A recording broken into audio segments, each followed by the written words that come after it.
Ladies and gentlemen, boys and girls, and lovers of drones everywhere, welcome to Thursday Night Live. Hey, Sean, what's up, buddy? Hello.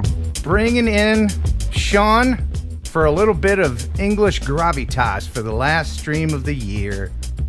Oh, Gravitas. 2022, how I look forward to you. But I will savor the moments, the last few moments of 2021, as we're going to go out with a bang tonight. Man, big show. We've got Maxwell Lee, general manager of AUTEL Robotics on, and I talked to him yesterday. He's a pretty cool guy. He is. He's kind of chill, you know, for an important fella. And we're going to talk with him. Also, we've got Jeff Sills in with the news, of course, the weekly Bow Sharp, featuring one of your favorite costumes. That guy likes to wear costumes. Viewer videos. I got some really great ones tonight, plus a few surprises. What's new with you, Sean? What's new with me? We had a great live stream tonight. I see a few of the names that joined me for that live stream in the chat. So thank you for coming over. We love you guys. I'm looking forward to 2022 as well, I have to say. Yes, it's going to be a lot of fun. But before we get going, the one thing we have to do is thank our biggest sponsor, because after all, we do this for a living. And our biggest sponsor, the one that keeps us going through the good times and the bad times, the Cadillac of processed meat. I'm talking about Pigeon and Jerky, everybody. You'll enjoy pigeon jerky, the Cadillac of processed meats. You'll enjoy pigeon jerky, and you'll give your family a treat. It's balanced nutrition to help them grow. Yeah. And it's full of fiber to make them go. Here we go. You'll enjoy pigeon jerky, the Cadillac of processed meats. Yeah. You all right, Sean? I'm good. Okay, cool. Are you tired? What time is it over there in London? It is just after 1 a.m. But actually, no, I'm not tired. I've built myself up to this. I knew I was going to be on this show for about a week and a half. So I guess Kelly Green told you he was busy with lots of notice this time. Well, you know, Kelly Green likes to play tennis. Oh yeah. And he's actually suffered an injury because of his tennis. And now it's I know what you're thinking. Ken, you have to be careful what you wish for. I didn't wish it on him because I know he loves to play tennis. But if he didn't play tennis, he might be here. But we hope that you get better, Kelly. And we'll see you next week. He promises. He promises to get better. And awesome. He had some surgery on his eyes. He no longer wears glasses. So that'll be weird, right? Is that young wife syndrome, do you think? I did accuse him of that. Did you? I did. I said, no matter what you do, she's always going to be younger than you. So, yeah. I mean, you got to keep up. You know, you got to keep up. Anyway, love you, Kelly. So, before we get on with anything, I think I hear a super chat train coming, and I will thank everybody for contributing during the pre-show. But there's something that Sean has to talk about, or he's just going to pop. And go. What do I have to talk about? The floor is yours. Well, we wanted to talk about my latest video. Okay. We're jumping into that. Okay. Oh, surprise. I'm so surprised. We want to talk about that. I hadn't prepared for this. Oh, I'm getting the vapors. Go ahead. Yeah. The first thing I would say is that I have in the last 24 to 36, 24 hours, my respect for Ken Heron has gone like this, like that, and then like this again a little, and it's kind of back up to where it's moving, and then it goes like that again. And the reason for that is I do not agree with the video that was put out. I don't think it should exist on YouTube personally.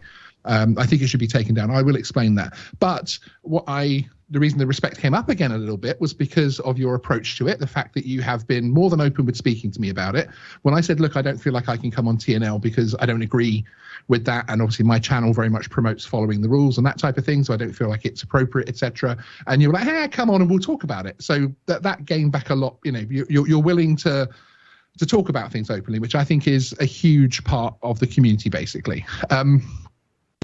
I don't think, in my personal opinion, I do not think that major YouTubers should be promoting blatant rule breaches that could have an impact on anyone's career or on current and future rules.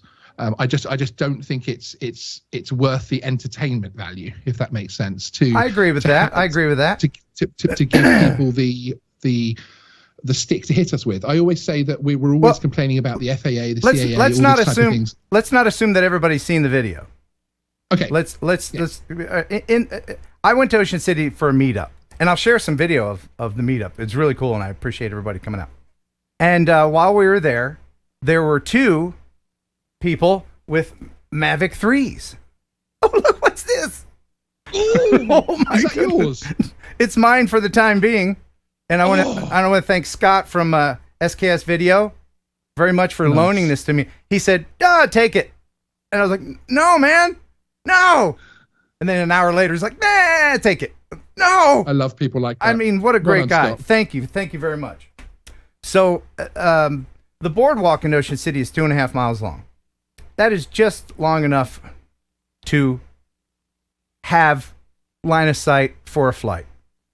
If you have really good eyes, it's subjective. By the way, just let me say this out front. I never agreed with VLOS. I don't like it. I think it's dumb. It's an archaic law. It was developed when fixed wing pilots need to see their planes and before all of this amazing technology that keeps drones safe. But that said, the FAA can't say, well, this rule is for certain drones.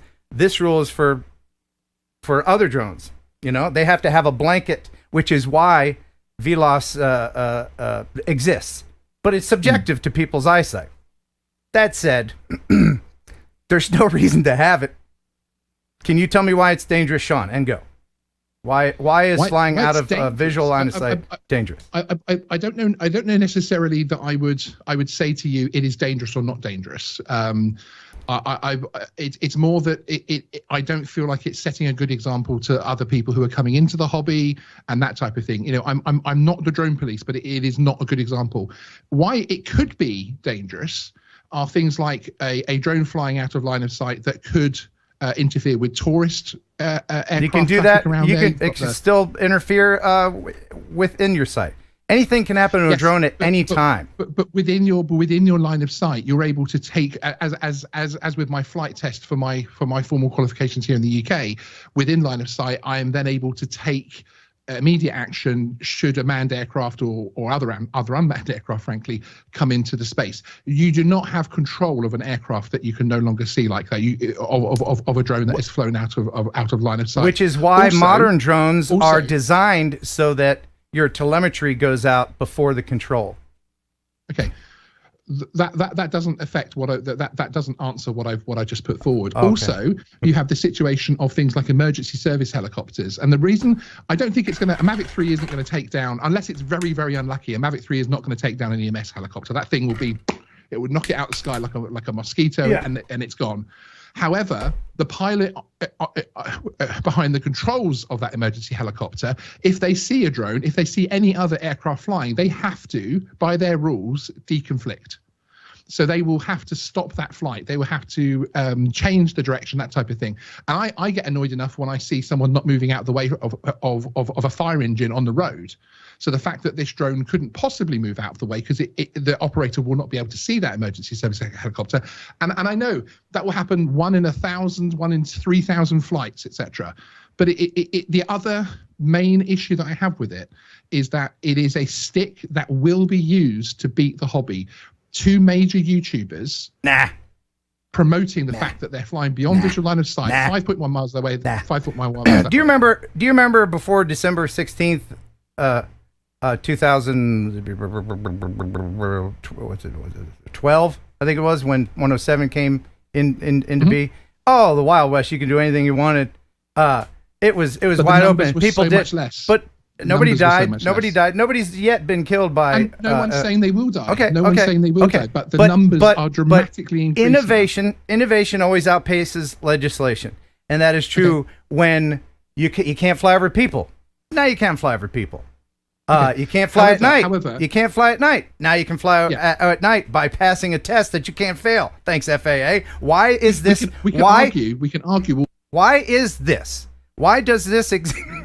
I'm just kidding, John. Come on, man. However, we can argue all those points as much as we want to. Yeah. However, the simple fact remains that video could put someone's career in jeopardy. And as a fellow creator, I was honestly shocked that you would put a video out. And I know Billy's fully culpable for his own actions. He provided you the on drone footage, etc. So he's clearly aware of what you were doing and everything else like that. That said, and those are good points. That said, I did talk with Billy, and he's had a come to Jesus meeting with himself, I think, and he asked me to take the video down, and right.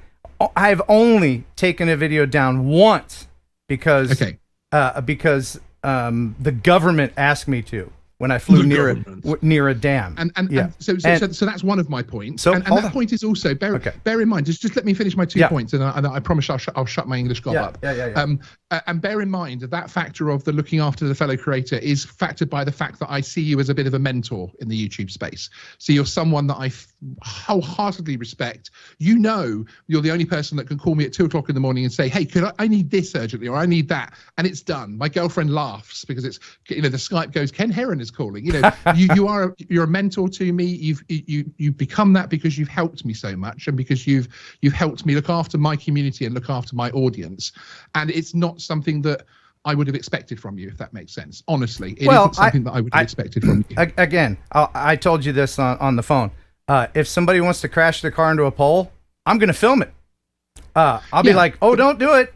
No, I'm going to do it. So listen, it's your channel, so that's why I just said, "Hey, I won't come on TNL. It's your channel." The second issue, which is the biggest issue, we can argue about all the rules. And in fact, XJet very kindly came on my channel. We had a fantastic argument, stroke debate, for an hour and a half on my channel last Thursday, and it was superb. You can imagine me, Mr. Rulekeeper, and XJet together chatting about drone rules. It was really hot, and it was fantastic. I know what you're saying. However, I know what you're saying. That kind of content. Yeah. Right now, I know for a fact that it doesn't matter about what the comments are happening, anything else like that. The people who want to harm our hobby, and I don't think they're necessarily inside the regulators, but the people who want to harm our hobby will use that. They will say, "Look at these two top YouTubers who also have these other videos saying follow the rules and do this and do that and please do this." Always follow the rules. Always. Yeah. Always follow the rules. I have never made promoting this. So when I'm not promoting it. It shocked me. Well, don't be shocked. You're promoting it by allowing it. I am sorry for offending your British sensibilities. I am sorry about that. But that said, Sean, still love you, buddy. Hey, I love you, buddy. Okay. My motto is safety first, rules second. I'm going to make a T-shirt because some rules are just idiotic and they have not evolved with the hobby, and just things that happen like. Don't agree with that. Okay. Do you agree that things like marijuana should be legal? I think it's a completely different subject matter, and I'm not saying whether or not I think beyond visual line of sight should be legal or not. In actual fact, the UK, we're adding beyond visual line of sight to our Part 107 very soon. Okay. So I think we are extremely Have you rolled through a stop sign? Have you exceeded the speed limit? These are also things that put the public in danger. So yes, I have. Okay. But that said, I don't want to put Billy. Made a YouTube. You are a talker. I don't want to put Billy under the bus, and I'm not going to do that. So what I'm going to do now is I'm gonna unlist the video to make him happy, because I never want to do this because it's just something that I don't do. Now Billy gave me permission on the site. I said, "Billy, you sure you want me to?" Yeah, he provided you with the footage. You could see that there was a collaboration there. Yeah. But so what we're gonna do is, and I'll do this live. Here's the video, and we're gonna make it just for Billy and for Sean. I'm gonna make it unlisted. There we go, and done. How about that? Are you good? Awesome. And I will have any debate you want on visual line of sight to the cows come home, honestly. Visual line of sight is dumb. It's dumb. It's dumb. It's unnecessary. And it won't be. Ken Stradamus says we will not be able to get our tube socks via drone delivery. Ken Stradamus, also says that VLOS will be a thing of the past, only because it's so subjective, and some billionaire will want to deliver something, and then the law will accommodate them, and it'll be done away with. So we actually they've kind of cleared things up a little bit in this country with the newer rules that we've had just come in, and we actually now say it's 500 meters is what it can be shorter if it's a smaller drone, but 500 meters is about where they think, unless you can within like a Part 107 operation manual show that you've got something like an Inspire that of course you can see much further out and that type of thing. So unless you can justify it'll never to them. They'll never create laws like that. James Westwood says safety is a subjective thing, ? Apparently, according to the FAA, it is. Things like being able to fly over people in a sparsely populated area. Okay, what is sparsely? Subjective. VLOS. You must have it in sight. How good is your sight?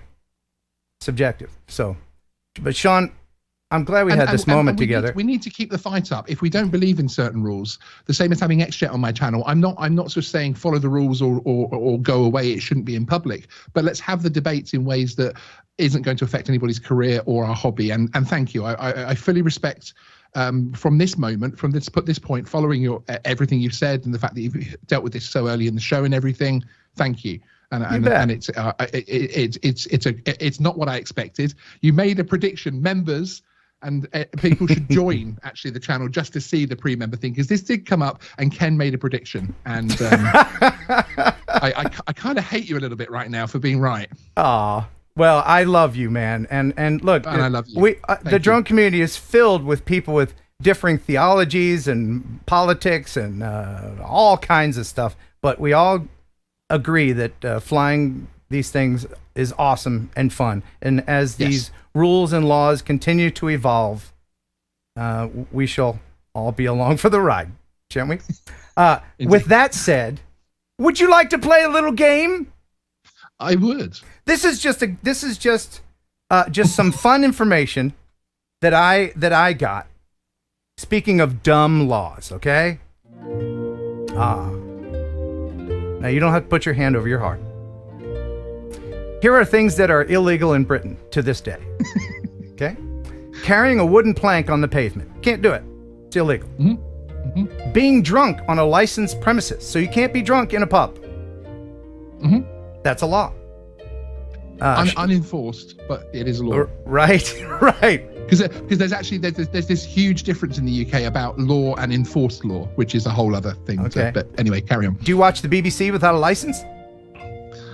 No, I don't know. I have a TV license. Do you have a TV license? I believe in the TV license because it goes literally to pay for the BBC. So it's. Is that another thing that's unenforced?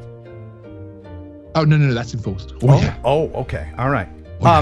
Well, I bet walking cows down a street in daylight isn't enforced, is it? No. Actually, I think in some places it actually might be. Oh. Yeah, because of issues, certain issues. Oh, I think cow issues. Yeah. All right. Jumping the queue, cutting in line for the Americans. It's against the law in Britain. Handling salmon in suspicious circumstance. That's awesome. Did you know that killing a swan is treason? Yes, 100%. Because it belongs to the Queen. Mm-hmm. All swans. So protected by the Queen. So if you kill a swan, they can hang you? Or put you in the Tower of London or whatever they do? It is treason. Yeah, I suppose. Or just kick you out? Those penalties haven't really been in place for very long. Here's a fun one. In Scotland, it's illegal for a boy under the age of 10 to see a naked mannequin.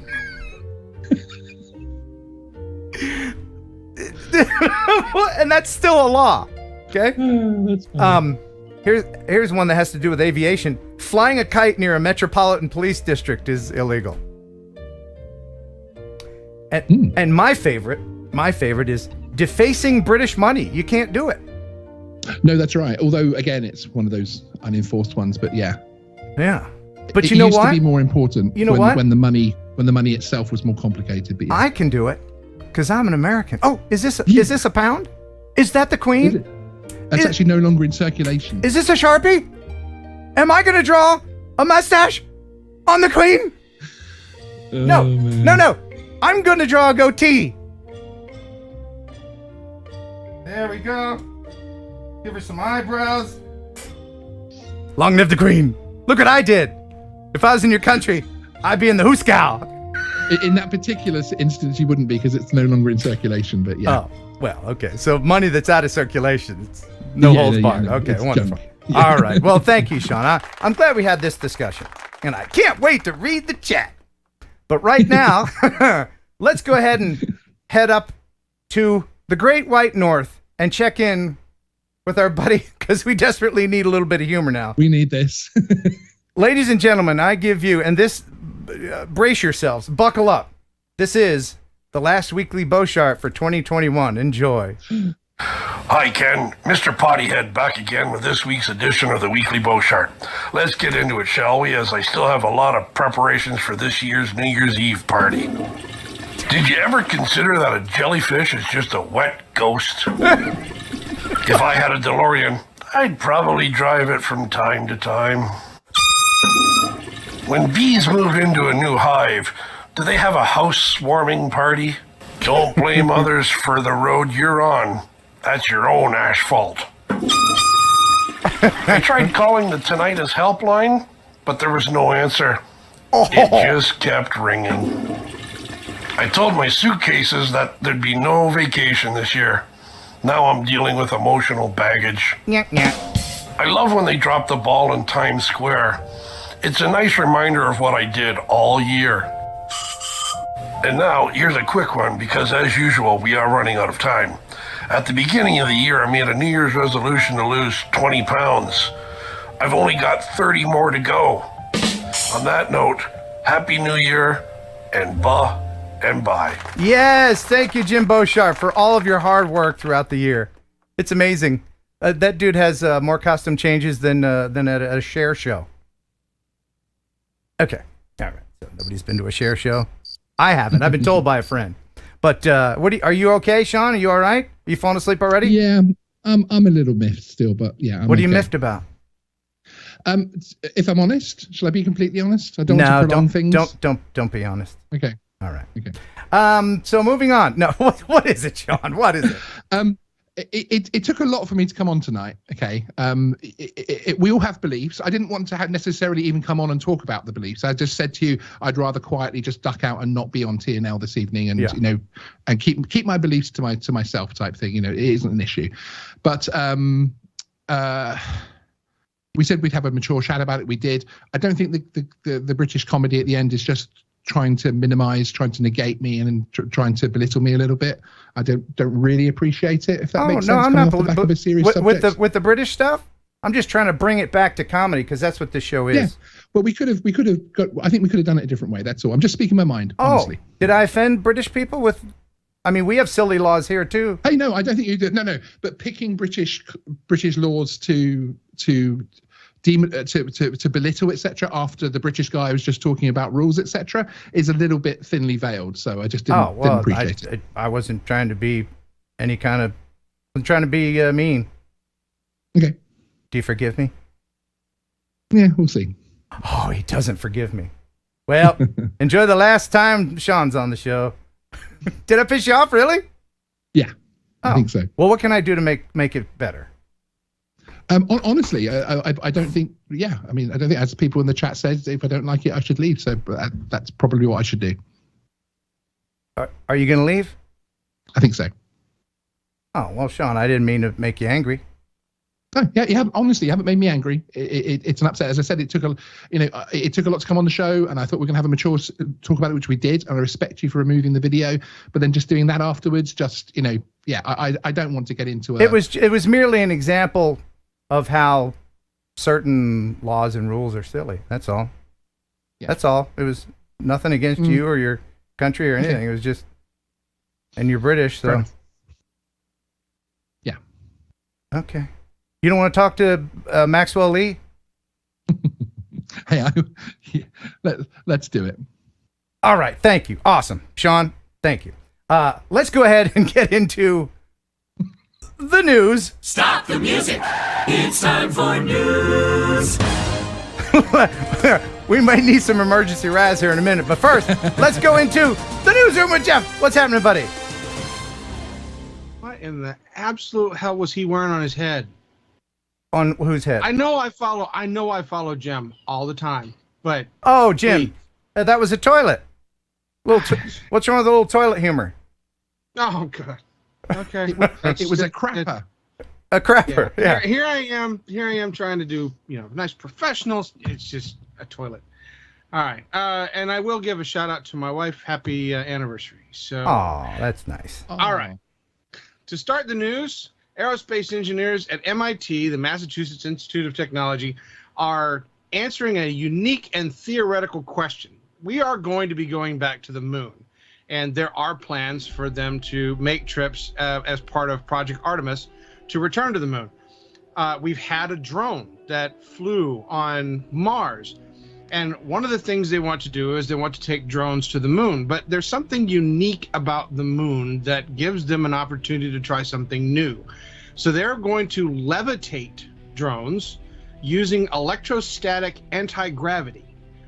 They're going to basically use the static electricity of the surface of the moon as a repellent for the drone to essentially float over the surface. Oh, that's a which of course cool idea. Can give it some impressive range. And so the idea of these drones and also rovers that can also not only be float on that electrical charge, but they can actually be recharged by it in some cases, is really, really cutting edge stuff. So hopefully we will see in the future some news stories talking about more of this development. All right. And where's Sean? Where'd Sean go? Is Sean gone? Did Sean leave for real? Let's try to call him back. Let's try to call Sean back.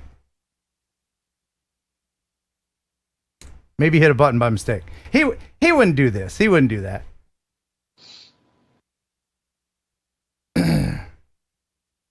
He wouldn't do that. That would be that. Remember the astronaut that was supposed to be on?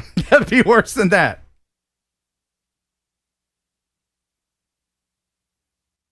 No answer from Sean.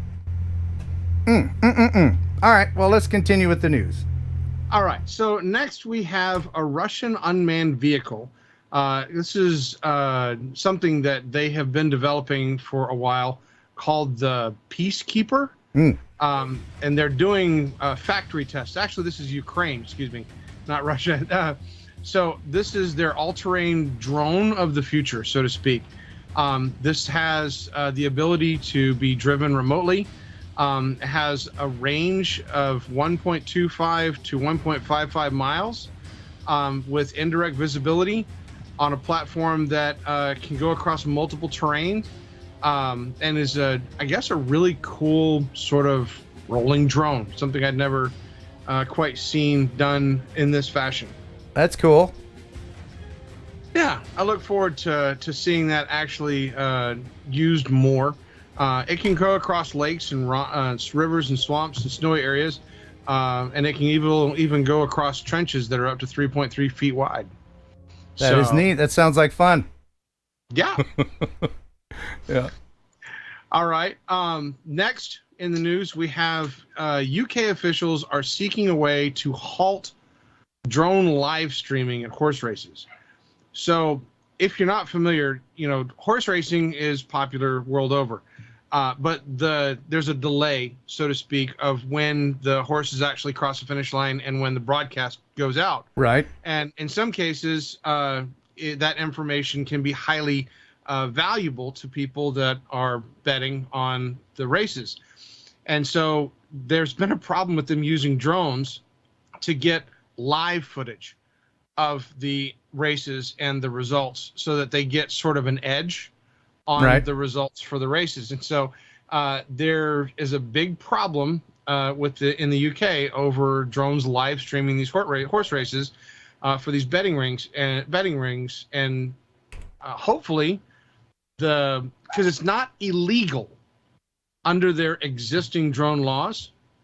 So they actually have to figure out, I guess, how they're going to tackle this in a way to thwart the endeavors of these guys, which essentially are, I guess you could say it's cheating. So it is kind of cheating, but it's clever cheating. It's not illegal cheating, which is what's really weird. Let's see if we can get somebody else in here. We got another Brit who has volunteered to be on with us. Let's give them a call. Okay. Stand by. Please hold. Where's my hold music? Please hold. Your viewership is important to us.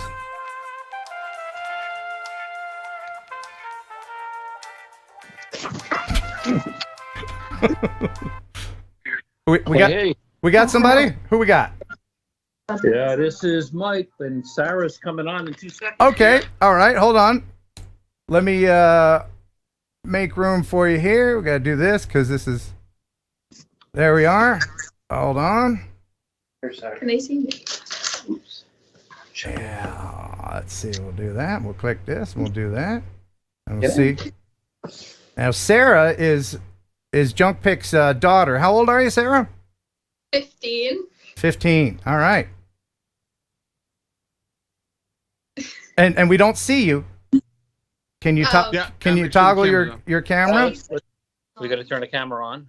All right, here we go. Here she is. There we go. Hey, welcome. Oh no, we're in TikTok mode.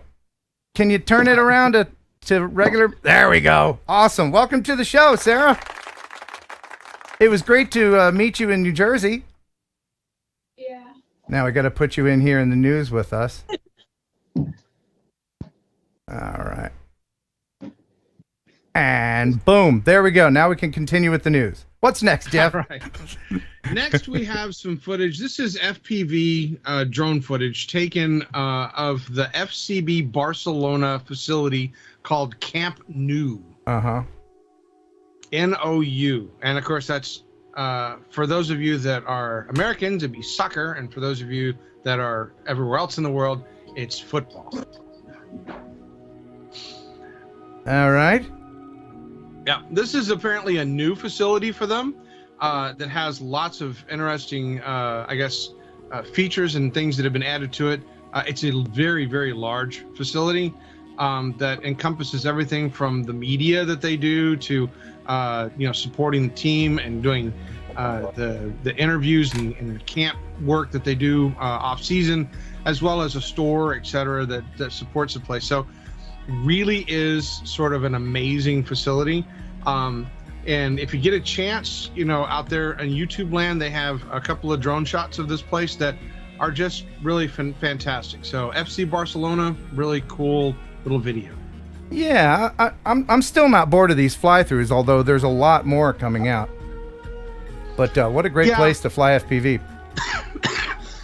And this is another one of those things where, because it's deep into one of these facilities, you really are, I really am getting more and more impressed at how they're able to do these flights without the interference, Yeah. What do you think, Sarah? Sarah, what do you think? I think it's very cool.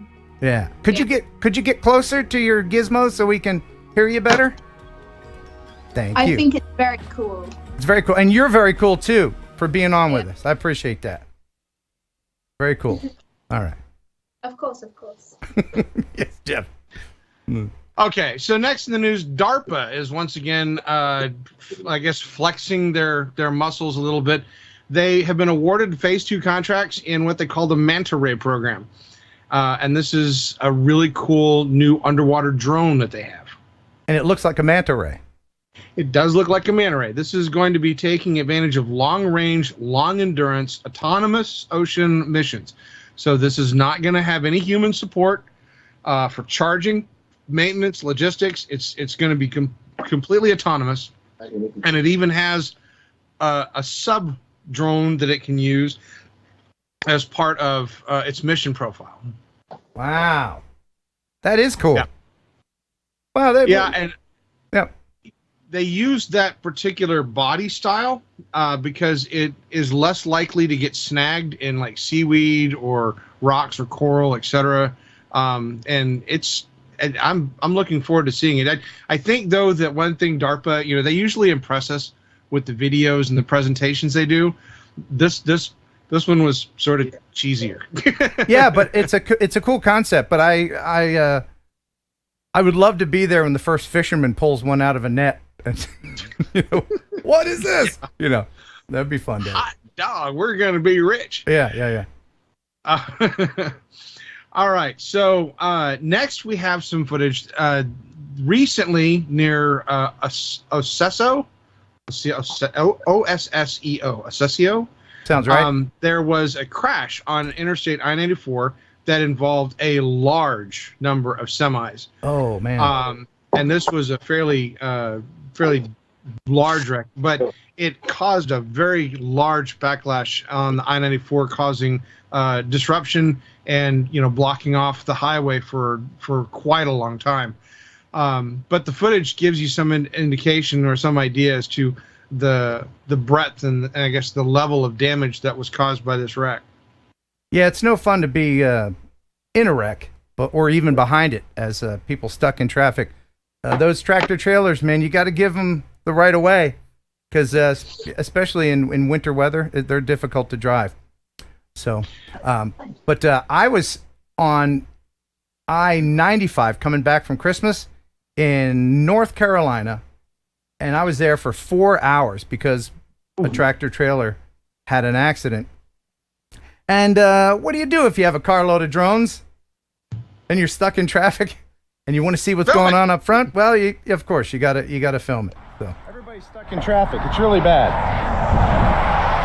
They're all out of their cars. My car is off, so I thought I'd go check it out with the drone.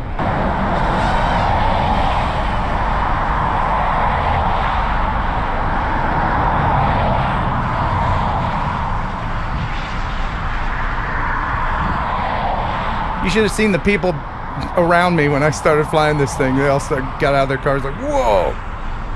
And I had I had somebody's grandmother as my visual observer. Yeah. That is a very long row of cars. Yeah. And I sent up the V-copter too, because I didn't want to fly very high with the FPV drone, but I sent up the V-copter to about 400 feet, and I can't even see where the accident is. I still couldn't see the end of it. Wow. I see no end. 4 hours? Yeah, 4 hours. And luckily there was a break in the fence. You might be able to see it up here, where I was able to cross the road and go the other way and take a detour. But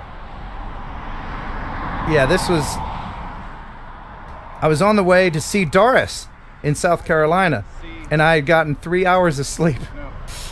Oh my God. Yeah. And when I finally got to South Carolina, I was wrecked. Because I don't know if you know this, Sarah. People over 50, they need nappies. We need nappies. We need nappy time. We need a lot of sleep. Sarah, can you go like 2 or 3 days with no sleep? Yeah. Yeah, that's because you're young and invincible, and yeah. Yeah. Who needs sleep? Yeah. But on the way back, I couldn't find myself. I was like, well, I'm the only guy really stand outside. No, that's not me. I'd keep going to find myself. Yeah. But it was. That's when you're sitting there kind of tuning your ear to see if you can hear it. Yes, that's exactly what I did. I was listening for it. But you can see I'm almost going the speed of the cars going the other way. Yeah, almost. Yeah. But what's that, Sarah? It's pretty fast. It is fast, but I was able to come back. Perfect landing. Yo! Oh, well, I flipped upside down. And then of course, I think I'll take a nap. Nappy time. Yeah. All right. So next in the news, the CES 2022 Innovative Award recently went to a new revolutionary drone, which is the JOUAV DJ-25, which is the hydrogen VTOL drone. Oh, yes. This is cool. DJ-25 Hydrogen Electric Hybrid VTOL UAV system was developed by JOUAV and Doosan Mobility Innovation. The maximum payload is 4 kilograms, and the maximum endurance time is up to 330 minutes. Fuel cell system is the heart of the hydrogen-powered UAV. The fuel cell system used on the DJ-25 is Doosan's DM-15 model, which is lightweight and integrated with a stack power generation module, power management module, and high-voltage hydrogen storage module for high reliability and safety. The fuel cell applies advanced proton exchange membrane fuel cell technology. It has high energy conversion efficiency, no noise, and no vibration in the process. The high-pressure hydrogen storage cylinder that meets international standards and pressure-reducing valve that is independently developed by Doosan Mobility Innovation have undergone rigorous tests such as high-altitude drop, high-temperature fire, high-speed impact, etc. Besides, they have passed the certification of international organizations such as the United States DOT, the European Union TPED, and South Korea KGS to ensure customers use them safely. That's cool. I mean, anytime you put hydrogen in an aircraft, it's perfectly safe. Right, Hindenburg? Sarah, do you know what the Hindenburg was? Nope. Okay. That's all right. That's okay. So something to Google later. Yeah. Yes. Sarah, do you have time to hang out with us for a while or Yeah, okay. sure. Okay, feel free to jump in anytime and get your dad in there if you want him in there as well. But let's. Do you want to see something real quick? What's that? Oh, hey, look at that. Oh, yes. That's right. I signed that. Where is that? I have that video. I know, now it's like worth millions. No, millions. Yeah. Here's a video. We'll just put this in the news. Here's a video of me signing that drone in Ocean City. Okay. But I don't think I can. All right. Ken, Yes. sign the drone, please. Sure. For the camera, Ken, for the camera. Oh. Is this so that when you put it on eBay, it's proof that I did it? Yeah. Nobody would buy it. All right. I think I just devalued your drone. I think that's what happened. It's worth more now. It's worth more. More. Any old man who signs like a teenager's drone is worth millions. Yes, and definitely not creepy at all. Yeah. All right. Yeah. Well, and I'm actually proud to say that I also have a drone that's signed by Ken, the original Heron bird that crashed that we rebuilt. I had when I got the first broken version of it, Ken signed it to the person that had apparently had won it but never claimed it. And so when I got it, it had the signature on it. And when I had to repair it, I was going to have to replace the shell. And Ken had me ship the new body directly to him. And not only did he put all the stickers on it and make it look exactly like the original, but he then went and signed it in the exact same spot so that it matched the original drone. So I too am a proud owner of a Ken signed drone. Whenever somebody asks me to sign a drone or a shirt or something, it's always a great compliment, and I appreciate that. So, and now back to the news. All right. So Monday around 7:30 evening in Gautier, Mississippi, a woman was hit by a decorative boat anchor. Oh yes. Weighing in at about half a pound of cast iron, this object fell from the sky Monday night, striking a Gaucher woman. They were transported to the hospital and released. Sergeant James McGee with the police department is one working the case. Police say a drone dropped the small-sized decorative anchor. The thing is, it can vary from a small miniature drone that a small child could play with up into, $20,000 or higher end drones that can carry bigger objects. And so this can be a danger where you're dropping objects that could possibly injure residents and things in the area. So we are taking it seriously because it could cause serious bodily injuries. Smith says the falling object fractured her sister-in-law's arm and shattered her phone screen, and that it isn't the first time something like this has happened, but the fourth. She says within the last month, 3 glass objects were also dropped over the home. If we could prove that it was intentional, then it does become a crime. It could be a prank, it could be something that they're intentionally doing to injure people. And so we don't want to take that chance of that being a problem in the community. The woman was released from the hospital in the early morning hours. Now police are trying to find the drone pilot. We're still working to gather leads, talking to neighbors, talking to people in the neighborhoods. Yeah, I've been just told by my producer that doesn't exist that they did catch that drone pilot, and he has been sentenced to anchor management classes. Thank you very much. Sarah, your thoughts? Oh, man. No thoughts. Okay, back to you. All right. So, Offutt Air Force Base in Nebraska recently had to put out a warning, letting new drone owners know that they cannot fly near the base. Yeah, do they really need to say this? But some people just need to hear it. Air Force Base released a warning about drone flights. We had an uptick in drone activities recently, and we just wanted to communicate to the public in regards to those manners. Offutt Air Force Base is a no drone zone. That includes anywhere on the installation, also properties that's off base. In order to fly a drone near their property, you'll need a certain permission and approval from the wing commander. You'll also need to meet requirements from the Federal Aviation Administration. We want to provide information to the public regarding drones in case they want to take proper steps to getting approval from the FAA regarding flying drones. If they want to visit the website, their website, they have all the rules and regulations regarding that. If those rules and regulations are broken, Butler says there could be repercussions, even if it's an accident. The consequences of flying a drone over Offutt, you could potentially face federal criminal charges. The reason why is because it's a federal installation, and the assets that we have here, it's not open to the public. And we do have the capabilities to track the whereabouts of the drones and who may be potentially flying those drones. When asked if they can shoot down an unauthorized drone, our number one priority as defenders or as military personnel is the safety and security of Offutt Air Force Base. The defenders say they have several capabilities at their disposal to ensure they can accomplish that mission. We want to increase our outreach to the public regarding a potential threat for untrained or personnel who are unaware of inadvertently flying their aircrafts over our installation. If you fly your drone over a Army base or an Air Force base, you deserve to have it shot down. Yes, but he was very diplomatic in saying we do not want to shoot your drone out of the sky. Oh, they do. You know they do. If they get the green light, they're excited that day. They're like, oh yeah, that's a challenge. Yeah. Oh my gosh. Well, I mean, you have to reinforce to people that they need to avoid doing stuff like that, I guess. So.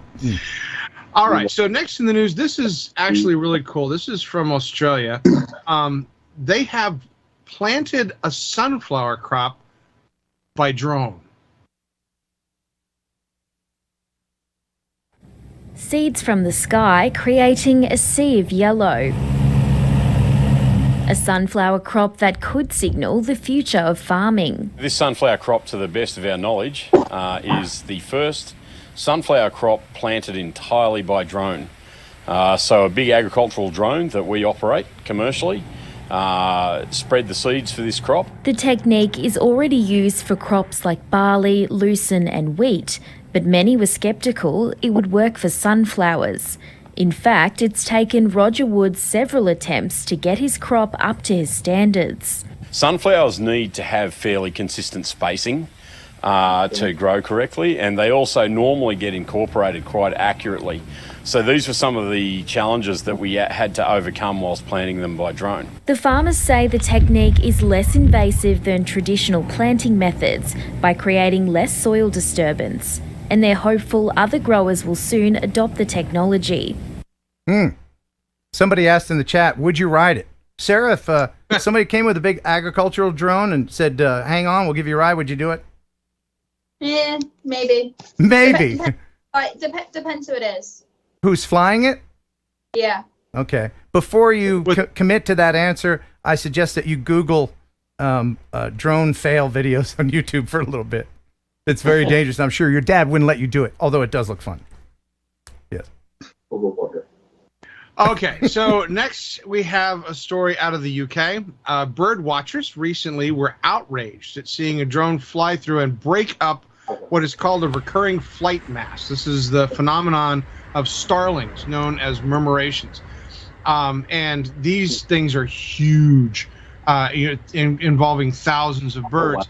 The interruption last week near Brighton's Pier was denounced by the bird watchers as a danger to the creatures in the process of doing it. People are flying drones into these swarms on purpose? They flew the drone into the swarm, essentially breaking it up. Oh, well, I mean, did they hurt any birds? There's no indication in the articles that I've read so far that any birds were harmed, but it did force the starlings to have to scatter. And of course, the bird watchers are there to appreciate the beauty of what this is, and to have that interrupted or ruined because somebody wanted to fly a drone into it, it's just rude. Yeah, that's kind of mean to the birds. Don't. Birds don't deserve to get flown into. No. Now, some of them deserve to be chased by an FPV drone. I've done that. I chased a hawk. Did I chase? It was a hawk, right? No, falcon. A falcon.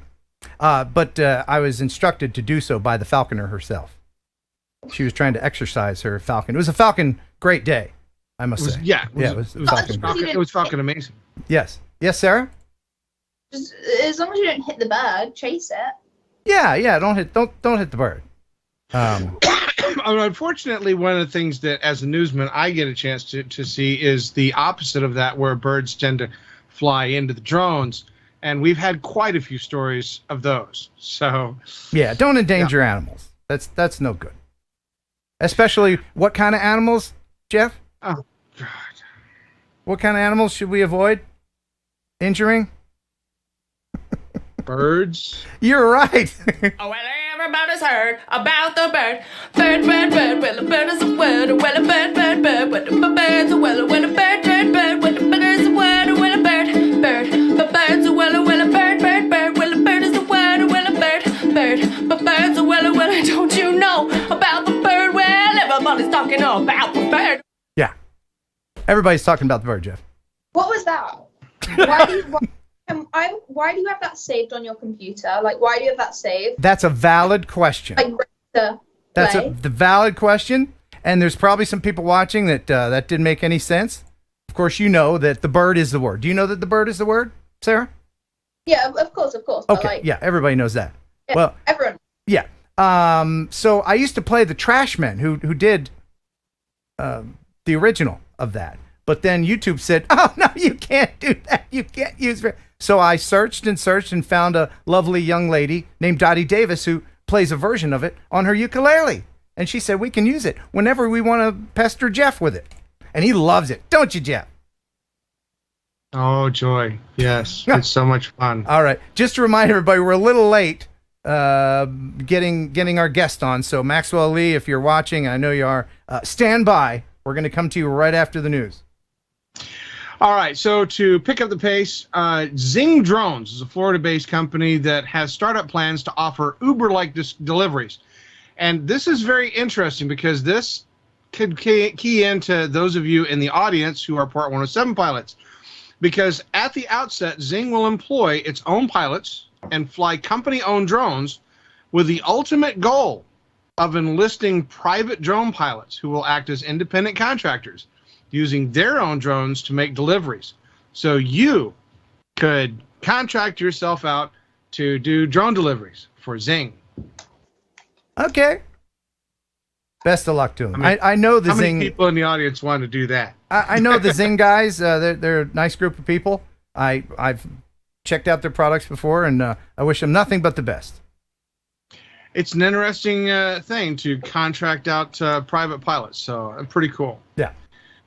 All right, so next in the news, this one is my favorite. I've been looking forward to getting through to this. So a Japanese company has successfully tested a drone designed to exterminate wasps. Oh, good. All right. Do tell.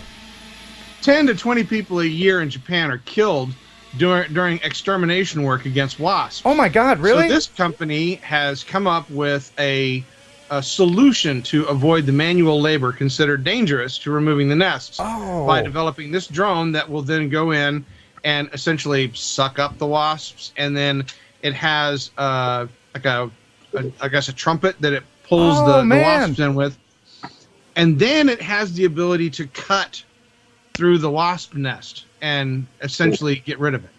Oh wow, that's really cool, actually. That's really cool. Yeah. I was waiting for it to be a flamethrower, you know? I mean, that'll get rid of a wasp poop, but it'll also get rid of your house in the process. We don't want that. And it's a custom-made drone. I mean, it had the inverted blades. You know, if you look at the design of it, the actual like guts of the drone are down low with all of the mechanical equipment high up on it. So I thought that was a really unique design. Yeah. Yeah, how come we haven't had this before? Yeah, it's a completely custom, and also it's tethered, so they don't have to worry about batteries or anything like that. They can just run it as long as they need to get the job done. And do you see dude on the ground? He was in a beekeeper's outfit, of course. Yeah. And you know some of the now they're trying to be humane and suck up the wasp, but you know some of them are getting chopped into 1,000 pieces by the props. Probably. You know, yeah. So either way, that's a win-win for the homeowner. That's awesome. All right. So last in the news, and this will obviously lead into your wonderful guest this evening, the first shipment of AUTEL Robotics' new drone series, the Evo Lite and the Evo Nanos, have arrived in North America as of today, December 30th. They are scheduled to be displayed for the first time in public at the upcoming CES Technology Industry Trade Show in Las Vegas. They have 2 unique drones with multiple configuration color options. So there's 14 different SKU numbers for all the different types of drones, and with the global supply chain crisis, that's probably a big challenge to get all of that all organized. But what's interesting is that I believe that the first batch of Evo Lite is set to arrive at the U.S. warehouse December 30th and will be shipped to distribution partners within a few days. Further shipments of other models will be arriving during the month of January, getting the drones out to global distributors as well. That's great. That's great. And we'll find out more as we're about to bring in Maxwell Lee, General Manager of AUTEL Robotics. Now, Sarah, do you want to stick around for this interview, or should we bring your dad in as well? Would your dad have any input into this? You talking to me? Yeah, come on here. Pull up a seat there, Chief. All right, I'm here. Do you want to talk to General Manager of AUTEL? Sure. Bring them on. Let's do this. Okay. Well, pull up a seat so you can both be in it, and I can hear you well. Sarah, are you okay? Sarah? I mean, like practically FaceTiming with like an old man, so. Yeah. I mean, who doesn't like? How old are you, Sarah? How old is she? 15. 15. I mean, what 15-year-old doesn't want to talk to the old dude? All right. Yeah. Wonderful. But I think Maxwell's closer to your age, to be honest. But Jeff, thank you so much for being on. Thanks for stopping by. Now get out. All right. So let's very briefly get to know our new co-hosts. Introduce yourself. All right. That'd be you. That'd be you, Sarah. Go ahead. Go on. Oh. This is Sarah, my daughter. I'm Mike, a.k.a. Junk Pick. I'm Sarah. We've been following you guys for the last 3 years or so. Wonderful. I won a drone. That's right. The mini that I signed for you. You won that on the show. Yes, you did. Like 2 years ago. And now you are part of the drone community, and you no regrets. It's been wonderful, right? Yeah. Awesome. All right. No, so you've seen the show before. At this point, do you have a joke? Do you have a joke in your hip pocket, either one of you? We need a joke as I bring in our guest. Any jokes? Come on. You got any? Tell him a dirty joke. No, please. Please. No, don't. She told me when she was alive. Call back when you're 18 and tell us that dirty joke. Yeah. Yeah. All right. You got one or no? It doesn't matter. All right. Never mind. This is going to be awesome. I'll think of one. You think of one. Oh. Okay. Yeah, why not? Let's see what happens. Let's bring in Maxwell. This is going to be fantastic. All right. So where's Sean? He never came back, huh? I don't know. He had other pressing business. It's very late there. He probably got tired and fell asleep. Yeah, Sarah's on her All right, so now, tomorrow, unfortunately. ladies and gentlemen, hey, it's Maxwell Lee. Have you been watching the stream, sir? Oh yeah, I've been catching up for the past 5 minutes or so. Oh, awesome. I have a general idea. Some good news. The Wasp drone. Great. Now, I'm our original co-host had other pressing business, so I'm going to bring in our new co-host, who is a young lady and her father, and they're in New Jersey right now. So there we go. There they are. And you guys feel free to jump in with any questions. Also, people in the chat, if you have any questions for Maxwell, this is Maxwell Lee. He is General Manager of AUTEL Robotics US. And thank you for joining us. Thank you very much, Ken. Yes. So exciting time to be on right now, as the availability is going to be happening soon for all the drones that people want in your new line, correct? Well, I would say that it is absolutely hectic here at the office. We have received the shipments within this week. They have arrived at the office, and then we have to go through a process of doing quality checks, making sure that the very first shipment that we do, usually there are manufacturing defects. Maybe it's a guy's first time building a drone back at the factory. Right. So we just want to make sure that every single one of them are tested properly to the standards that we go for. So it would be better to get the drones late but functioning properly to people than early and have some mistakes. Well, it's always a balance of things. We try to get the engineers to give us a yes or no answer. Is the technology ready? Is it ready? Is it ready? And they're like, yeah, sort of, kind of. And the marketing gets all excited and says, oh my gosh, this product is going to be ready in September or October. And they just want to go, right? But then when we do the testing, sometimes things don't get to the point that we want it to be. Right. So then you're kind of balancing it. Do we release a product that's kind of half finished, may have some issues, but we'll fix them post, after a month or so? Or do we wait, and keep everybody pissed and waiting and release a product that's more polished, right? I would definitely say that 2 months ago, we could have definitely released the Nano and the Light series, but it would be a rough launch. Yeah, and you wouldn't want that as a company, although, Christmas time, especially here. It's very, very tempting, I would say, to get the holiday sales, but safety first, right? And then, of course, all the features that we have touted on with our marketing on our website, we have to hold up to that. So what new drones do you have coming out? And do you have them there with you? Can you show us them? I do. So they arrived at the office here. Let me grab the Light here. Fully folded out here. Let me get a good angle here. Okay. Right, it's like a mini Evo 2. Uh-huh. For those with Evo 1s, it's about the same size. Okay. So here I have an Evo 1. Right? Oh yeah. Is there any way to very similar, like almost the exact same body? Is there any way, Maxwell, to turn off your background blur? Yeah. Unless there's some secret messages on your wall there you don't want us to see. Oh no, I got nothing secret here. Okay. And by the way, again, if anybody has any, Sarah, are you looking at the chat as well? Yeah. I'll okay. Let me know if anybody has any questions. That's your job, okay? Yeah, get used to this, Sarah. All right. So here you go. Oh yeah. It's almost the exact same footprint. Okay. But the build quality is significantly better. I'm trying to fit it in front of the screen here. Yeah, that's the thing. That's the one thing I notice about AUTEL drones. They just feel like very well put together. And I did crash the Evo 2. You did? Not intentionally, but it took it like a champ. Nothing happened. Not like a champ. Will the new line include people watching thinking, first of all, that to get around geofencing? Well, legally we're not obligated, right? The FAA is not telling us to do so. None of for us to go for geofence. So you're not going to have them geofence? We're not going to go for geofence. I mean, in an area or airspace that you're not supposed to, and that's mostly for users in other countries where it is obligated by law. So we do have it implemented. We do have a system.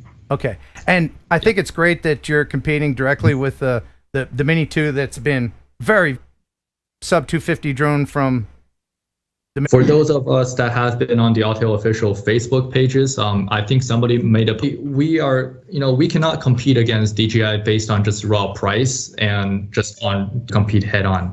They're a much bigger company with bigger volume. So primarily with the Nano, we want to focus on DQS.